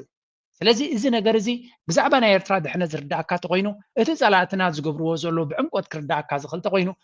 ዝገብርዎ ዘሎ ድማ ቲዮሪ ዘይኮነ ብተግባርና ንሪኦ ዘለና ኣብ ኣምሓራ ኣብ ትግራይ ክንደይ ድሮናት ክንደይ እንታይ ዓይነት ክሳራ የውርዳ ኣለዋን ኣውሪደንን እዚ ኣብ መፅሓፍ ምንባብ ዘድልየካ ኣይኮነን ብቪድዮን ብገለን ዝተራእየ ቀፃል ንሪኦ ዘለና እዩ ኣብ ፖርት ሱዳን እዚ ዘርእየኩም ፀናሕኩ ኣብ 3-4 ቦታታት ዝተሃረመ እቲ ብድሕሪኡ ትኪ ኮይኑ ዘሎ ናይ መመንጨው ናይ ሓይሊ ኤሌክትሪክ ዝነበረ ናይ ካልእ ክሪቲካል ኢንፍራስትራክቸር ንህዝቢ ዘድሊ ዝነበረ እዚ ናይ ኩናት ቦታ ኣይኮነን ነይሩ ዝሃርምዎ ዘሎ ስለዚ እንታይ ክገብሩ ከም ዝኽእሉ እንታይ ዓይነት ሓደጋ ከውድቑ ከም ዝኽእሉ ካርቱም እንታይ ገይሮም ኣለዉ ረእዩ ከምኡ እዮም ክገብሩ ዝኽእሉ እዚ ከዓ ብቲዮሪ ዘይኮነ ብተግባር እንታይ ዓይነት ሓደጋ ክሒዞም ክመፁ ከም ዝኽእሉ ስለ ዝፍለጥ ኤርትራ እዚ ሓይሊ እዚ ኣብ ሱዳን ንሱዳን ተተቆፃፂርዋ ክኢልና ኣብ ከሰላም ኮፍ እንድሕሪ ኢሉ ናይ ዳዕመሸሪ ሓይሊ ብኩሉ መንገዲ ንኤርትራ ሰላም ክኸልኣ ምዃኑ ምግንዛብ የድሊ ስለዚ ህዝቢ ሱዳን ተላዒሉ ነቲ ኩነታት ዝብድሃሉ ኣብ ዘሎ ህዝቢ ትግራይ ይኹን ህዝቢ ኣምሓራ ንዑ ክብድህ ከሎ ኤርትራ ምዚኣቶም ንክሰርሕ አይደኖ ከም ኤርትራዊ ዝስማዓካ ተኮይኑ ቃንዛ ናይ ህዝቢ ኤርትራ ስቃይ ናይ ህዝቢ ኤርትራ ዝስማዓካ ተኮይኑ እዚ ጉዳይ እዚ ዘይርዳእካ ምክንያት ክርዳእኒ ይክእልኒ ምክንያቱ እዚ ሓደገኛ ሓይሊ ገጅፍ ገንዘብ ዘለዎ ብዙሕ ወታደራዊ ጭዋዳ ዘለዎ ግን ሞራል ዘይብሉ ሓደጋ ከውድቕ ዝኽእል ሰራዊት ወታደራዊ ሕልሚ ኢና ንርኢ ዘለና ብድሕሪ መጋረጃ ናይ እስራኤል ኣጀንዳ እውን ከም ዘለዎ እዩ ዝንገር እዚ ብዓብዪ እኳ እቲ እስራኤል ዝበሃል ኣብ ኩናት ስለ ዘሎ ክሳዕ ክንዱ ሓንጎላ ኣብ ከምዚታት የለን ኣብዚ እዋን እዚ ግን እቲ ኢማራት ዝበሃል ዓብ ደገፍ ሞራላውን ዲፕሎማስያውን ፖለቲካውን ደገፍ ካብ እስራኤል ከም ዘለዎ ምፍላጥ የድሊ ኩሉ እዚ ንሪኦ ዘለና ድማ ብኣንክሮ ብምስትውዓል ክረአ ዘለዎን እቲ ዝግበር ዘሎ ኩነታት ድማ ኣስተውዒልካ ምስኡ ምኻድ ልዕሊ ማንም ኣገዳስነት ክህልዎ እዩ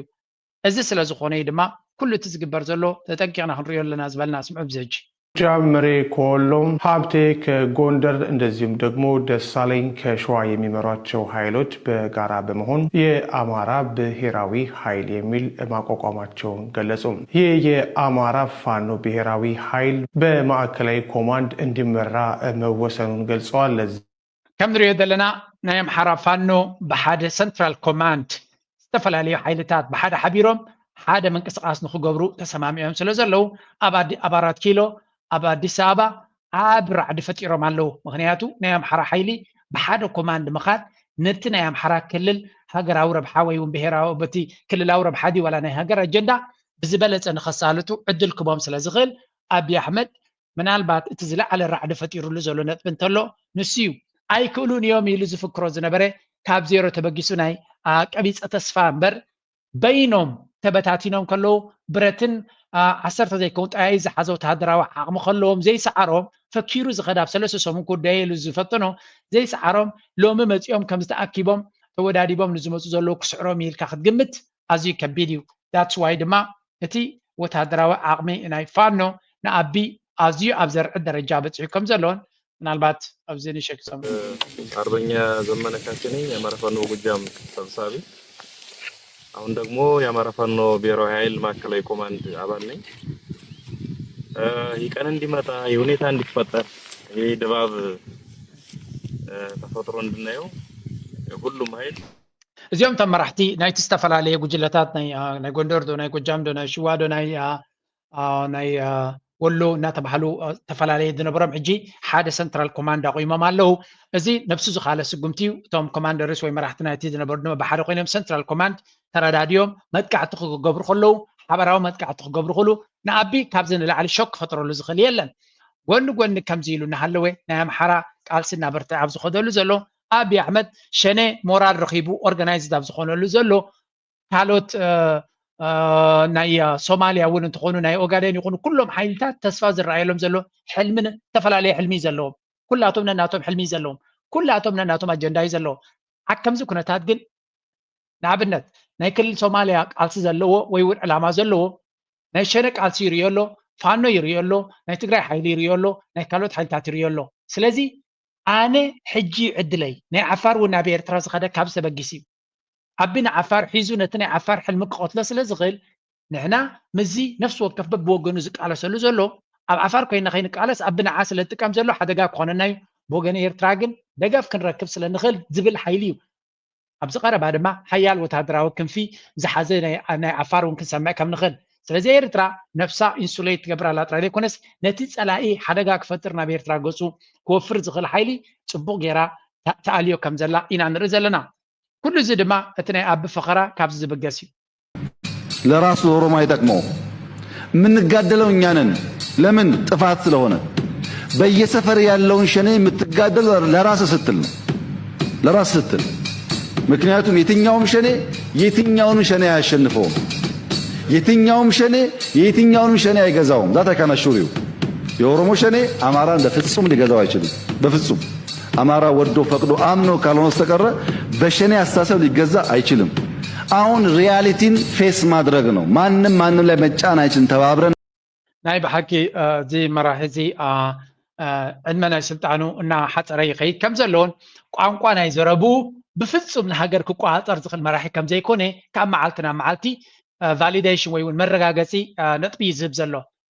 ብዛዕባ እቶም ተቃወምቲ ናቶም ውሽጢ ዓዲ ዘለው ሸነ ማለት እንታይ መብለካ ምሰራዊት ናይቲ ሃገር ክወዳደር ዘይክእል ንሽተይ ዓቕሚ እዩ። ንዕዑሲ ንኢትዮጵያ ምድር ከመሓድራ ይክእል ንኣምሓራ ከመሓድሮ ይክእል ነቶም ኣምሓሩሲ ሸነ ከመሓድረኩም ተቃለሱ ዝብሎም ዘሎ ነቶም ናይ ኣምሓራ ድማ ሸነ። ስለዚ ገይም ንዓትዶም ናጋጭዎ ክነብር ዝደሊ እምበር ንሱ ነቲ ሃገር ምልእቲ ተቆፃፂሩ ከመሓድራ ዝኽእል ዘለዎ ኣተሓሳስባ ኣብ ርእሱ እቲ ብቅዓት ኣለኒ ዝብል ኣተሓሳስባ የለን። ክስዕሩኒ ይክእሉን እዮም ዝብል ዘላ ሓፍርኒ ኣነ ከጥፍኦም እያ ይብልኒ ከመራሒ ከጥፍኦም እየ ኢሉ ደርጊ እኮ ቅድሚኡ ሳሕል ከይዲ ምስ ኤርትራ ዝዋጋ ነይሩ። እዚ ግን ካብ ኣዲስ ኣበባ ክንደይ ኪሎ ሜትር ርሒቆም ዘለዉ ንፋኖ ክዋጋ ኣይክእልኒ ዘሎ ንሸነ ክዋጋ ኣይክእልኒ ዘሎ። ስለዚ ከመይ ኤርትራዊ ክርዳእካ ክኽእል ኣለዎ። ዲስ ጋይ ሓደጋ ከውርድ ይኽእል እዩ። ሓደጋ ናይ ምውራድ ተኽእሎ ኣለዎ። ዕድል እንድሕሪካዮ ዝለዓለ ሓደጋ ከውርድ ይኽእል እዩ። ነዛ ዘላቶ ፀገም ድሕሪ ተጠቂም ካላ ግን ዕድሚውን ዕምሩን ክሓፅር ከም ዝኽእል ዘርኢ ህያው ዝኾነ ምልክታት ኣለና። ስለዚ ነዚ ኩነታት እዚ اسكب وجن دبرتين لنكني هذا أقداسي زربا سمعي له نزيز اسمع كنا تهدما مجمريا حدا مجلسي هي بملو أبزلوج زي كريكم يتمجلسي تقرأي لعل سلام تايد الحزي لعل سلام أنت هل تقرأي لعل سلام تايد الحزي تاونا وكال إلى ما عتيز دلك حوي إزدلي إذا كان يتراون سلام سلزوركم مسفنون سلام سلزوركم مسكلون سلام سلزوركم زخون نجار لكم زبال زخون نجار هاليو هالي أكان بر نحن يبرنا إذا ناو سقات زقتو من يكون سلام جار سقات يكون بس يتراون سقات سلام نو يكالي مدبت لكم هالي زرواي سلامنا نحن ندل زلنا سلام نحن نسبة خونا اللون لونو سلام زي سق سلزي يكون كله نسلام يسرح كله كمهلاي منجستي كفدرال منجستي نحن ونسبة سلام كنت أنا خير مسانا زلاون تطلع خير خسرح أنتوا يلعلني نيرنا تحسب أن بريترا كتكبر حزبنا أنا بوتهم اللس سلستي مس إيرترا كابز قبان لعلي كم تهلا يلا علي وقصتونا تهلون بس إحنا قريب بالي نحن سلامين كم حزبون سلامين عندلي سلام كنت أنا خير عندلي كله سلام مساتمون سلام عندلي ولا لا مجونة مترافقة صبوي كنا رأيكم من أيو خون زي ولدنا نحنا سلامنا لنا سوم سلامين عندلي نسوي تقرأين إحنا وني ندلن كتشتين دلن ترجع أخوة خونين عندلي سأزولو أنا صبوي زيادة زربة ولا حد توسخ الله يلا لذي ناي هو حات مراحي زلو دكتور دبرتين زبلو زلو هنا سلامين عندلي نأبي أحمد ما بيلا غيري بدبلوماسيا وصفت قام غيرو بيلا غيرو زعطو زلو سلام مسكول ندلنا مسمعراون سلام كن قبرنا ندلي مس إيرتراون سلامين عندلنا إيرتراون سلام سنة كم تدلنا نسمع لنا سلذي ناي سلام مقبار نعاقا انتاي حابت أكا ناي سلام نحنا مقبارنا زحبت أكا تخويني دما نسخة ديابلوس ناي كوينات ناي أجرجر مراحل سلوزخون كاي هاتا تاستيتمنت تخون دلا إذا سلام تبزل قال لما استراتيجيكال ويون بمدى تقبر زل قانقايا سلامتاي مس إيرترا تقبر لهم ركب يقبر على نزبل زلو أول سلامين عن قبر زلنا نكوينات يقوم تدالو زلهم يتكمل أصل زلوا برا كيلو ناي سلام منفسينا مس قرابتنا نقبر زلنا قد محجين سلامي الكانا نيركا بمبالهم زتكمل زلو أبي أحمد انتاي قبر له نزات قراي تبهال كابيدو كم توت موصع زي ترفع مخانا سلازي فلته انتاي قبر له ورك ناي تقراي بريكر ذا ليفل يسرقهم زلو زغلص اب ريبورت ذا ريبورتر زبل اوصي ونيرو تقرايس اب تقراي زلو وركي بريكر ذا ليفل كابيتال كللات بزبزحه እና بحقه ናብ ማእከላይ ባንክ ናይ ሰንትራል ባንክ ናቶም ኣብቲ ናሽናል ባንክ ዝበሃል ዘሎ ይኣትከም ዘሎ ስለዚ ኣብ ውሽጢ 9 ወርሒ ጥራይ ኣብ ትግራይ ጥራይ ናይ 10 ቶን 100 ኩንታል ወርቂ 100 ኩንታል ወርቂ ናብ ብሔራዊ ባንኪ ኣታዊ ተገይሩ ካብ ካልኦት ክፋላት ኢትዮጵያ ግን 4.2 ቶን ጥራሕ ኣታዊ ተገይሩ ይብል ኣሎ ስለዚ ትግራይ ክኸይድ ስለዝኽእል ካባይ ክጠፍእ ስለዝኽእል ነትወርክ ናቶም ምሒቆ ክወስደለኒ ብምባል ወርቂ ብቅልጡፍ ብፍጥነት ካብ ትግራይ ንኣዲስ ኣበባ ይግዕዝ ከም ዘሎ ኢና ንርኢ ዘለና እዚ ኡይ ከብሎም ይግባእ ነቶም ተጋሩ ባት ንሳቶም ኣብ ካሊእ ህውተታ ስለ ዘለዎ በዓል ደብረፅዮን ዝመርሖ ዘሎ ጉጅለ ተረዲዎም ስለ ዘሎ ናብ ገጾም እዮም ዝጎዩ ዘለዉ ግን እቲ ኩነታት ድማ ብኩሉ መንገዲ ምዕዛብ የድሊ ሓደ ለንቀነ TPLF warns of serious threat to Pretoria deal as it faces revocation by the NABE ዝበሃል ዘሎ ስለዚ እቲ ቦርድ ናይ መረፃ ናይ ናሽናል ኤሌክሽን ቦርድ ዲገለመለ ዝብልዎ ንህወሓት ክስርዞ ይሓስብ ስለ ዘሎ ሓደ ዓብይ ፀገም ክፈጥር ከም ዝኽእል መጠንቀቕታ ይህብ ኣሎ ምክንያቱ ንውዕል ፕሪቶሪያ ፈራሚ ኣካል ናቱ ካልኣይ ገጽ ናይቲ ውዕል ፕሪቶሪያ ህወሓት ስለ ዝኾነ ንህወሓት ምስራዝ ማለት ብካልእ መንገዲ ክትኮ ኣይትኽእልን ኢኻ ስለዚ እዚ ነፍሱ ዝኻለ ኣብ ካልእ ግርጭትን ፀገምን ክኸይድን ክሽረፍን ዝኽእል ምዃኑ ኣትሪሩ ይኹንንን የጠንቅቐን ኣሎ እቲ ህወሓት ማለት እዩ ስለዚ እቲ ህወሓት ዝገብሮ ዘሎ ምስ ኤርትራ ሰላም ክብል ከሎ ገለገለ ኣብ ትግራይ ዘሎ ኣፍኮርስ እቲ ህወሓት ክጠፍኣሎም ንሳቶም ግዙኣት ናይ ዓቢ ክኾኑ እንዲኦም ዘልዩ ዘለዉ ንዓታቶም ድሌቶም እዩ ኣነ ብዛዕቦም ኣይዛረብን እቲ ገለ ኣገዳሲ ክፋል ናይ ትግራይ ግን ትግራይ ልውላውነታ ክትዕቅብ ተኺላ ድማ ናብ ሃገር ገጻውን ክትምዕብለሉ ትኽእል ዝብል ሕልሚ ስለ ዘለዎ ናብኡ ኣተኪሩ ንዝሓስብ ዘሎ እዚ ኣመና ኣገዳሲ መድረክ ኮይኑ ይስምዓኒ ኣብ ትግራይ እቲ ዘሎ ኩነታት ምርኣይ የድሊ እቲ ወዲ ወረደ ዝመርሖ ዘሎ ሓድሽ መንግስቲ ናይቲ ትግራይ ናበይ ገጹ ይኸይድ ከም ዘሎ እስካብዚ ገለ ካብቶም ኣክቲቪስት ዝብልዎ ዘለዉ ስሙ ተባዕር እዚኣ እንተቐንያ ኣይትቁርጠምን ወዲ ወረደ ገና እናሃለወ ፕሮቴስት ገርሉ ብዙሕ ግዜ ርኢና ኢና ብዙሕ ግዜ ፈቲሽና ኢና ብዙሕ ግዜ ሓሲብና ኣስተንቲና ኢና ናይ ወዲ ወረደ ነገር ከዳዕ እዩ ከዲዕ እዩ ከዳዕ ትግራይ የመሓደርን ህዝቢ ትግራይ የመሓደርን ወንጀል ሰሪሕ እዩ ወንጀለኛ ህዝቢ ትግራይ የመሓደርን ይውረደልና ህዝቢ ትግራይ ሰላማዊ ሰልፊ ውፃእ ወዲ ወረደ ውረድ ከም ሽምካ ውረድ እዚና ንብል ዘለና ንዓተ ባዕር እዚኣ እንተወድ ከም ሽምካ ውረድ ከምዚያ ንሪኣ ዘለና እቲ ኣብ ፖለቲካ ኣብ ትግራይ ዘሎ ብብዙሕ መልክዕ ክርአ ዘለዎ እዩ ናይ ወዲ ወረደ ዘሎ ናይ ረዳእ ዘሎ ናይ ጌታቸው ረዳእ ዘሎ ናይ ዶክተር ደብረፅዮን ዝመርሖ ዝነበረት ህወሓት ኣሎ ስለዚ ብኩሉ ገጻቱ ድሕሪ ጠሚትካ it's a very very complicated situation حق ንምዝራብ ናበይ ገጹ ክኸይድ ይኽእል ኣብ መወዳእታ ኣበይ ክሓልፍ ይኽእል ኣብ መወዳእታ ንኽትግምቶ እውን ኣዝዩ ከቢድ እዩ ክንብል ንኽእል ኢና ኦኬ now let's continue ኣብዚ ዝረአ ዝበሃል ዘሎ ሓደ ነገራት እስከ ናይ ተጋሩ ንስማዕ ወዲ ወረደ እውን ተዛሪቡ ነይሩ እዩ እዚ ኣብ ምንታይ በፂሑ ዘሎ ኣላባጣ ሓይሊ ዝበሃል ክንሕዘ እንደለን ኩነታት ክልወጥ ኣለዎ ግን بحيلة يكون كنبل ندلي نعاونت كورم توصل فيدرال بوليسيوم صانيهم كشاب درجات كوت مالي جميرو مستي فيدرال منقست زلنا كميدان فتح ذول سوفرت نامي جمرة زلنا لهم حزبي إرتران حزب تقاين حاد خوينو نتارس حاجة كبتنا خلالو أوزي عقرقر زين مرحلة ناي شعبية انتهاليو وين حق واحد وي أوزي خباب تحت انتهاليو موت قومرو بعدنا بصار يزقط زلهم هانو كفلت خلاله أم حزبي إرتران حزب تقاين حاد خوينو نتارس حجي أبزي زازربازي أبزي حسب شرقير والو بكل من قد ما يتشرت خون دلا بوجن كادرتاتنا أبي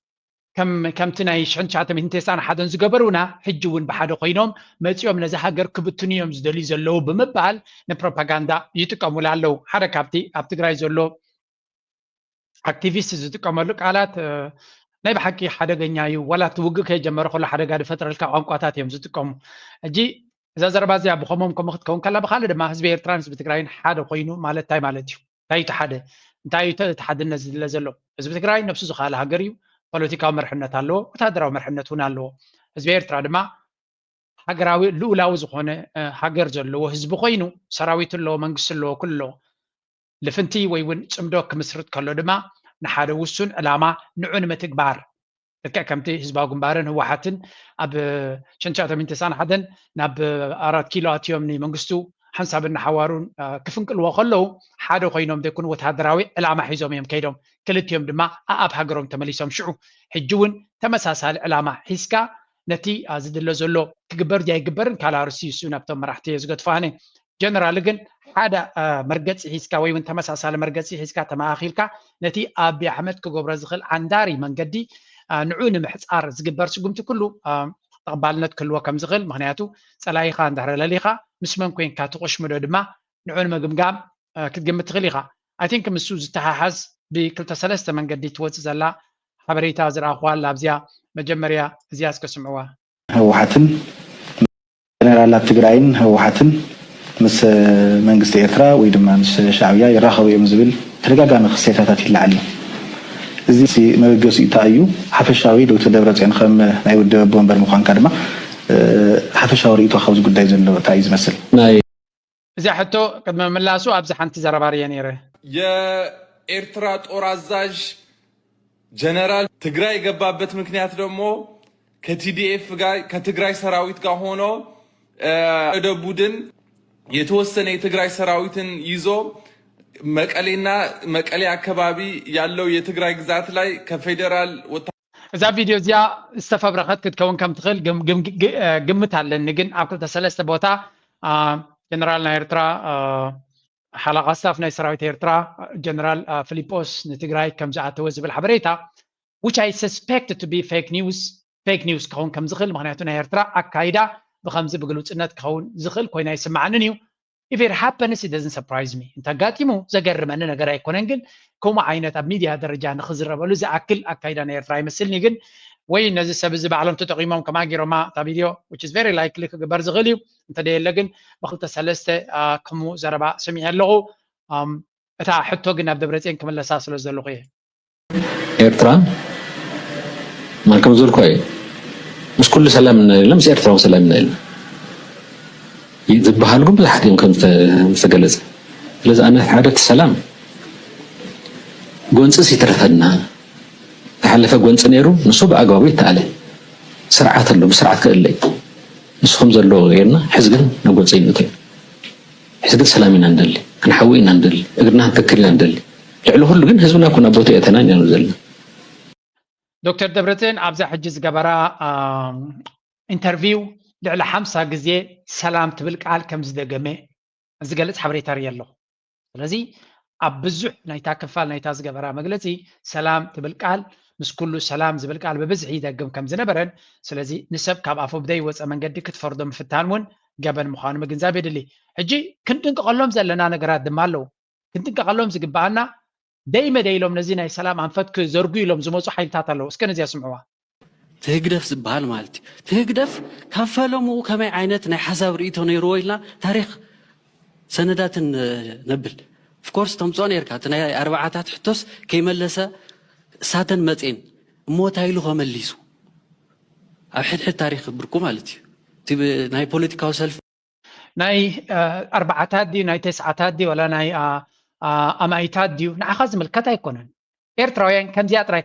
ክንክል ኣለና this is none of your business እዚ ንዓኻ ዝምልከት ኣይኮነን ትግራዋይ ኢኻ ሕቶ ናይ ትግራይካ እንታይ ትገብር እዩ ትሕቶ ናኻ ትግራይ ናትካ ብኸመይ ተትሕና ተወሲድን ኣሎ ትብሎ ዘለኻ መሬት ብኸመይ ትመልስ ህዝብኻ ብኸመይ ተረጋግዕ እምበር ኣብ ናይ ኤርትራ ጉዳይ ንዓኻ ዝምልከት ኣይኮነን እሱ ኮይቲ ፀገም ኮይኑ ዘሎ ናይዞም ሰባት እዚኣቶም ኣብዘይ ፀገምካ ኣብዘይ መኣድኻ ኣብዘይ ውራይካ ምስዕሳዕሲ ከም ንቡር ኮይኑ የኣይ ሊቅነት እዩ ትቁፀር ፍኮርስ ኣብ ትግራይ ኮይንካ ብዛዕባ ኤርትራ ምዝራብ ሓውሲ ከምዚ ምዕባለይ ዝቁፀር ኮይኑ ይስማዓና ንከጋንን ኢለ ኣይኮንኩን ኣብ ትግራይ ዘሎ ክልላት ኤግዛክትሊ እቲ ኣብኡ ዘሎ ወረዳታት ከመይ ከም ዝስራዕ እውን ኣይፈልጦን እየ ክፈልጦ ናይ ደቃይቕ ሕቶ እዩ ግን it's not my business ብዛዕባ ትግራይ ክራቐቕ ንትግራይ ፖለቲካ ብዛዕባ ሃገሩ እንታይ ይብል ብፍላይ ምስ ኤርትራ ዝተሓሓስ ኮይኑ ጥራይ ዝገድሰኒ እምበር ትግራይ ኣብ ውሽጦም ዘሎ ኩነታት ባዕሎም ክፈትሕዎ ዝኽእሉ ስለዝኾነ ንዓዖም ዝምልከት እዩ ዝብል እምነት እዩ ዘለና ኣብ ናይ ኤርትራ ጉዳይ መፅኦም ከምዚ ከክንገለ መልሓስ ክውርውሩ ከለዉ ግን ስሪሊ ዘሕፍር እዩ ማለት እቲ ዘረባ ናቱ ቀደም ህዝቢ ኤርትራ ሓይ ቁጡፍ ዝበሎ ዘረባ እንድዩ ኣብ ዝተፈላለየ መድረክ ድማ ሕጂ ተመሊሱ ከምዚ ሓድሽ መኪና ዝመሃዘ reinventing the wheel ብሎ ቀደም ዝተጓሓፈ ዘረባ ኣምፅኡ ያይ ሊቅ ክመስል እዩ ትፍትን ዘሎ ሊቅ ተኮይንካ ሽግር ናይ ህዝብካ ፍታሕ እያ ተመልስ መራሕስ ናይ ኤርትራ ሃገር ምዃን ኮምፕሮማይዝ እናገበረ ናብ ኢትዮጵያ ንክምልስ ቃልሲ ንክቅልብስ እዩ ብዙሕ ነገር ዝሰርሕ ነይሩ ኣብ ምብራቅ ጀርመን ምስ መራሒ ዝነበረ እንታይ ይደራደሩ ነይሮም ናይ ኤርትራ ሃገር ምዃን ገዲፉስ መን አንከር ይገብሮ ነይሩ መን አንከር ይገብሮ ነይሩ ቲፒኤልኤፍ እዩ አንከር ዝገብሮ ነይሩ ኖ እዚ ናይ ሃገር ሕቶ እዩ ሃገር ክረክብ ኣለዎ እናበለ ማለት እዩ ስለዚ እሱ እዩ ዝቐፅል ዘሎ 2018 መፂኡ እንታይ እዩ ዝብል ነይሩ በቃ መራሒ የድልየናን ኣብይ መራሕና ክበሃል ተለኮ አንድነታዊ ሓሳብ እዩ ፕሮፓጌት ዝገብ ሕጂ እንታይ እዩ እዚ ቀዳማይቶም ናይ ህወሓት ካድረታት ከምዚ ሎሚ ኣብ ፖለቲካዊ ስልጣን ከይመፁ ዝፅሕፍዎ ዝነበሩ መፅሓፍ ባይ ዲዛይን እዩ ኣካል ናይቲ ረጂም ቼንጅ እዩ እዚ ከዓ ታሪክ ናይ ኤርትራ ምስራቅ መራሕቲ ናይ ኤርትራ መፅሓፍ ኣይፅሕፉን እዮም መግለፂ ናቶም ድማ ኣብ ሲኤንኤንን ቢቢሲን ስለዘይወፅእ ታሪኮም እናሰረቕና ንሕና ነቲ ህዝቢ ኤርትራ ንምስራቅ ማለት እዩ ኣንፃር መንግስቱ ንምልዓሉ ረጂም ቼንጅስ እንድዩ ነቲ ታሪክ ናይ ህዝባዊ ግንባር ንሰርቆ እሞ ናትና ኢንተርፕሬቴሽን ጌርና መፅሓፍቲ ንፅሕፈሉ ሊቃውንቲ ንቕየር በዓል እዚ ድማ እዛ ንእሽተይ ርእሶም በተን ዘይዝርካበን መፅሓፍቲ ንፖለቲካዊ ኣጀንዳ ዝተፃሕፋ ከም ህያው ታሪክ ገይሮም ንዓቁ ሒሞም ስለ ዝዓበዩ እዚፍ ኤርትራ ነዚ ስኻት ብሎ ዘለኻ ኣብ ኤርትራ ዘሎ መርሕነት ነዚ ስኻት ብሎ ዘለኻ እንተ ድመርጽ ሂወት ቀሊል ምኾነ ነይሩ ኤርትራ ተርዲኻ ኤርትራ ስትራቴጂካዊት ሃገር እያ ኢትዮጵያ ኣይኮነን ስትራቴጂካዊት ሃገር ትግራይ እሞ ስትራቴጂካዊ ጥቕሚ እውን የብላ ለሚ ፑት ኢት ዳት ወይ ትግራይ ንሞራላዊ ጥቕሚ ወይ ንሞራላዊ ወይ ገለመለ ክትክፍ ኢለ ኣይኮንኩን ትግራይ ንኤርትራ ዝኾነ ይኹን ስትራቴጂክ ቫልዩ የብላ ኢትዮጵያ እውን ከምኡ ዓቢ እውን እኮ ትግራይ ዘሎ ንውጊ ክጥቀመሉ ስለ ዝደሊ ዘሎ እምበር ኪኑ ንምዕባለ ስለ ዘድልዮ ኣይኮነን ሕጂ እንታይ ማለት እዩ ንሕና ንብሎ ዘለና እቲ ኤርትራ ነዚ ስኻ ትብሎ ዘለኻ ልኡላውነታ ሓሊፋ እንተትህብ ንኤርትራ ምቾት እዩ ነይሩ ኩሉ ድሌቶም ረኸቡ ነይሩ ልኡላውነትካ ንክትዕቅብ ግን ኣዝዩ ከቢድ ዓቐበት ምዃኑ ምግንዛብ የድሊ ኣስዋይ እልፊ ቄናናት በዓል ገብረ ኣስራት ዝፀሓፍዎ መፅሓፍቲ ኣንቢቦም ፖለቲካዊ ልሂቃን ናይ ትግራይ መጀመርያ ዓዶም ኣጥፍዮም መጀመርያ ዓዶም እዮም ኣጥፍዮም ሕጂ ድማ ከባቢ ካብቲ ዘለዎ ወሪዶሞ ዘለው ነውፂ ንኽወፁ ዘኽእሎም ሓይሊ ድማ የብሎምን ቢካዝ ኣገይን ኣብ ህውተታ ዝተመርኮሰ ፖለቲካ እንተለካ ኮይኑ ክትገብሮ ትኽእል ነገር ብዙሕ ስለ ዘየለ ሓንቲ ፅሕፍቲ ክበኩም እየ ኣብዚኣ ነይራ እስከዚያ ለንቀነ ካብታ መፅሓፍ ናይ ፕሬዚደንት ኢሳያስ ትፅሓፍ ዘላ ዝወፀት ፅማቕ እያ ምስ ፕሮፌሰር መሓመድ ሓሰን ሻባሂት ሓንቲ ኢንተርቪው ገይሮም ነይሮም ሲ ቁሩብ ስለ እስከ ብዛዕባ እታ መፅሓፍ ግለፀልና ኣብ ዝበልዎ historical context Eritrea's liberation struggle spanning over 30 years until 1991 was one of Africa's longest fought against superpowers and regional actors. ስለዚህ ናይ ኤርትራ ቃልሲ መጀመርያ ኣብ ኣፍሪካ እቲ ዝበርትዕ ቃልሲ ኣንጻር ዞባውያን ሓይልታትን ናይ ዓለም ሓያላትን ዝተገብረ ኩናት እዩ ዝነውሐ ን30 ዓመታት ዝቐፀለ post independence Eritrea cooperated with Ethiopia's transitional government 91 to 98 until relations deteriorated and attributed to external interference. ስለዚ ከምኡውን ድሕርናፅነት ን7 ዓመት ን6 ዓመታት ን7 ዓመታት ብሓደ ድሕሪ ምስርሖም እቲ ፀገም ከም ዝተበላሸወ ኪ ቲምስ ገለ ካብታ መፅሓፍትያ መፅሓፍ ብማይክል ኮሊን ዝበሃል ተፃሒፋ ዘላ ኣገዳሲ መፅሓፍ ክትከውን ትኽእል ገለ ካብቲ ቲምስ ኣብታ መፅሓፍ ዘሎ ዝገለፆ እዩ ካብ ሻባይት እዮም ያነ ካብታ መፅሓፍ ኣይኮንኩን historical awareness Hassan stresses the need for youth to rewrite Eritrea's history accurately, correcting forged narratives over its 8-year struggle. ስለዚ ናይ ኤርትራ ዝተፈብረኸ ታሪኽን ዝተበላሸወ ታሪኽን ናይ ምዕራይ ንመንእሰያት ድማ ትክክለኛ ታሪኽ ንኽፈልጡን ትክክለኛ ታሪኽ ናይ ሃገሮም ንኽሰርሑ ንምድፋእን ዝብል ዕላማ ከም ዘለዎ ያ ቀፂልካ ሪጂናል ኮኦፐሬሽን ናይ ዞባዊ ምትእስሳር ክህሉ ብሓደ ክትተሓጋገዝ sustainable development defined as development for the people of Africa rejecting NGOs driven model ስለዚ ኣፍሪካ ብነፍሳ ክትመሓደረሉ ትኽእል መንገዲ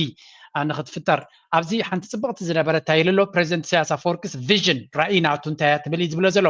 emphasizes Eritrea's self-reliance and national independence as a model for economic, social, and political sovereignty in Eritrea. መጀመርያ ናይ ኤርትራ ናይ ፕሬዚደንት ኢሳያስ ራእይ እንታይ እዩ ንዝብል ሓደ ካብቲ ኣገዳሲ ነጥቢ እዚ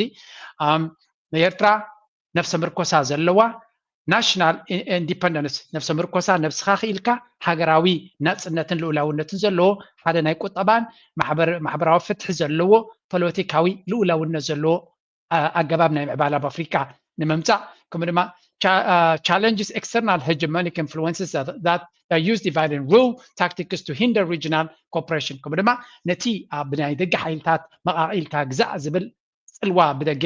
ገበት ሓይልታት ዝጥቀምሉ ንዑ ንምምካትን ንምፍሻልን ስለዚ ናይ ኤርትራ ቃልሲ ን30 ዓመታት ዝቐፀለ ድማ ካብኡ ተመክሮ ዝተወሰደ one of the Africa's longest effort እዚ ኩሉ ኣብ ግምት ብምእታው ፅብቕቲ መፅሓፍ ነቲ ኩንነት ናይ ኤርትራ እትገልፅ I hope እዚኣ መፅሓፍ እዚኣ ብኦዲዮ ኮይና بأوديو بتب بمصحف كنبب زخل كنبب بأوديو كون زخل بأوديو بزخفل من قدي ولا بلاتفورم وانت توسيخو نيرترا مصحف تاو كونو لزغلو صحفتنا نيرترا كربعولو زغلو من قدي تكنولوجي انت زمسراتون دسم بلني ناي اوديو بلاتفورم زلو نيرتراويان دما لازم مصحف تزم زياتهم بارتنرز كوينهم بزلا على الريتش قريحكا بيوتيوب بمراد ديكوني نتي كوبي رايت كي يبلكا نتوم لازم مصحف تصحفو دما كربعولون كعبيلون زغلو من قدي يفتر كخلالو لذي again ናይ ኤርትራ ዕላማ ኣነፂርካ ምፍላጥ ነቲ ህውተታ ነዞም ህውተታ ናይ ዚያቶም ቀለም ሕተት ንርአ እንታይ ዝብል አንቀጽ 39 ትበሃል ነገር ብተጋሩ ብምቕማጣ ናበለ ተደጋጋሚ ስኑ ነኺሱ ዝነገረላ ስታያ ናይ ትግራይ መሰል ዓልሰ ወሳነስ ኣብ ክስታይ ንምእታ እያ زياوني أول سعيد ما تحز زاربا زلو كمزن قنان كمزن الجلا عينبل ها تايدا تكتيكا ورخب نكبر مرحتنا هزو كل جزء استراتيجي بكا عجتي حوتتا يغتل زلو حدا تاريخ زلو حدا مرحنة زنورو بخالي بنا قدما وشرحي كستاي زخونا مالتي أما راح تغتايولو تكتيكا ونتقامولو تا أنقعنا يفسنا قزعت وين كمي مالتي نهانا ينيرو نهانا خوون كاخن سرح لنا قباللو حلف تاريخنا الحروف تاريخ ولدنا راك كنبولي ولا حنتنا مودة تبدأ بنمتان بعد كم زيو هاو تنتهز بلا معنى مس حادث تقاليس كاسي أو ديقو حمد أسحين كاسي قبل اللي قادوي اللي خلوا يتفكرني خا بحتر تبالغ لك أبي أحمد نتجارو الداقي ميلي قديفهم إيرترا ونابزوان زم استقراي نوجت تمثلوا مهنيات بالله مهنيات تقراي مس إيرترا كواجز غل حيل سلزلوا يكون عكم زم أدرك ودي كخلقها فرق مريت كادما كالو توسيدو ملكا اللويل كنا بخخلقها نحد عن ترزقون هجر ناتي ريلكا مزراب نفسه زغاله صلاله رايز بحال مهنياتو كزارب اف سلستوهابو كزارب يخليو الترس نزي كم كوننتي لو زحسب زلغن طعي راسك خونا يكلني وصيتكا كمصا يكلني لا طراينا كنسغرا نخل اجي نابنا يرترا خنسغر Eritrea borders 3 countries. Name them. Djibouti, Sudan, and Ethiopia. True or false, one of the oldest human skeletons was discovered in Eritrea. True. What do the colors of the Eritrean flag represent? So the green represents agriculture, blue represents the water, I'm guessing like the Red Sea. The red represents the blood, like we lost in the war. هذا كابزو من سياتنا بدقو خوينهم زقبروا فيديوهات بفلاي بقانكو انجليش زقبروا امنا يا قداسي مسكالوت انفلونسرز ناي كالوت افريكا ديو ناي كالوت علامات نيرترا زقلص زقبر اقداسي ماركتينج نيرترا سلازي انتاينا نرزلنا زيوم من سياتنا كم زقبروا خلو كل غزي كانت تبابعهم كنكيل لنا لكنا بستغلمت ناي سوشيال ميديا عقمن تلوهم كاينو نيرترا زقلص مسكالوت انفلونسرز كولاب ناغبروا صلوانا يرترا تاريخنا يرترا امسغار قلل بزباله منقدي نزغبرو امنا كبركن هبي يقبعنا اذا منسي حفتنا قالنا زغبرتو دما ناي بحقي زحقسيو I'm guessing like the Red Sea. The red flag, there's like the red part which is like bigger on the left side or the right side, and then it gets smaller, and it basically represents like at the beginning of the war when we were losing lots of blood, like losing many soldiers because we didn't really have a lot. Yeah, towards the end we gained our independence and we won the war. Like so انا بحكي نفاتي عوالات بانديرا وانت دم انا غدله دم نزي نطبل حجر انت خونه بزح دم بزح دم زمصت حجر مخانا زنصبار مخانون تقتليا انتي مخانو تقتليا تي سمياو انتي مخانو يا تقلصلهم زلا بريليانت ناي بحق زحقسيو كمز عينت دما منالبات اخول غزي بلين بزعبا ننوح كزارب جن اكال مدرخ كمز اكفتني مخنياتو انت نزناي لومي ملختي تمتن أنا لينكو رقيبا نيرسك. عور حدا محرسهم قناعات مسخاخرك حدا ملحاسهم بس بيرترا قدمي حزبنا حرق إليو قطع إلو قره إليو نايلو بو أبز زربا أيقمتني هجي نحن حدا وقصاتات انت سمعوا لنا صلاتنا كم زتباتنا ايدي مسلوم جن اي فولتنا ني من اي بحقهم زي فولتنا حزب إرترا بأفون تتبعاس بلبو زباس حزبي كونن سلازي حدا حزب مخانو الرقاقي سيو سلازي قدنانا حدا بحق لبنا حدا نور ضربا حدا سلعينا مستفر دي دبنانا مسنقو دي انتاي حزبي كانت كاقدي بلالو تغلي أبيت لبونا أنا بحكي تيجت مام يخون لبونا أم يخون كله أتحساسبهم حزب إرترا أبي أحمد عندار كايداناتو ناب حدنوتو تمليسو إيدن قوانتم كوينو تهزبي بحاد هرمت بحاد سمعت نزخون يخون كموصو زخون تلاهي نو كمزبهال يلن هنا أقولني إرتراينا إرترا دماني إرتراوي يعني أبزب المنفس بس يحكم زلينا نرزلنا إذا دما تنتاوي كاب أمساس أنا يتشورا تبقيسو كساب لومي زي تغيره نحنا دما أبزنا تعد مزلهم زلنا دما نابتزمت زل ولدو نابدقنا كنسغاغر اي نفس وقفنا حلافنتيو كلنا دما كنسرحلو زلنايو زيا خاصم واسكه مكرو قيري فلكن غرابتي سلام تزيرخيبن سلام كن رب عين خلنا زوج جرح منغسي زلنا كمان نستمع نز سلام زنالبات زوغمبار نمنتا خومي جرح انت الناس حزب منغسن إرترا مقر السلامن مرات كويناتن لأليهم زفلتو أكال اللوي كأي حسلي نسرز بلتي زي كلمتين ጎረቤትና ሎሚ ዝጭርሖ ዘለን ከሪእና ንኣብነት ምናልባት ጽንዓት ብልሒ ጅግንነትን ሓድነትን ህዝቢ ኤርትራ ዓኒቑ ዘይፈልጥ ወይ ዘይርዳእ ኮይኑ ይስማዓካ ከምኒ ዝፈተንዎ ብሓጎታቱን ኣቦታቱን እንታይ ረኺቦም ሓዲስዎ ግዲ ኮይኑ ህዝቢ ኢትዮጵያ ዝቐረበ እዋን 150 ሚልዮን ክበፅሕ እዩ በሪ ባሕሪ ወይ መኽፈቲ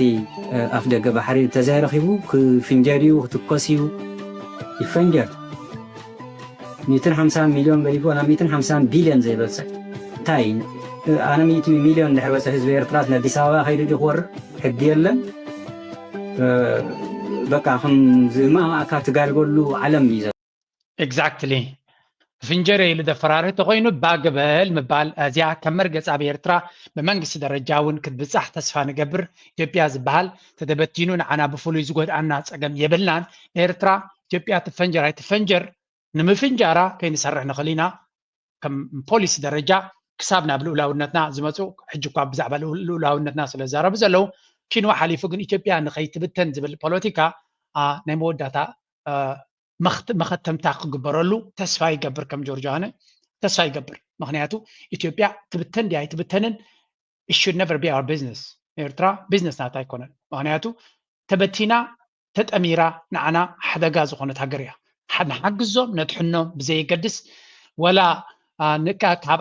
ኣፍ ደገሞት እንተጥሒንካዮ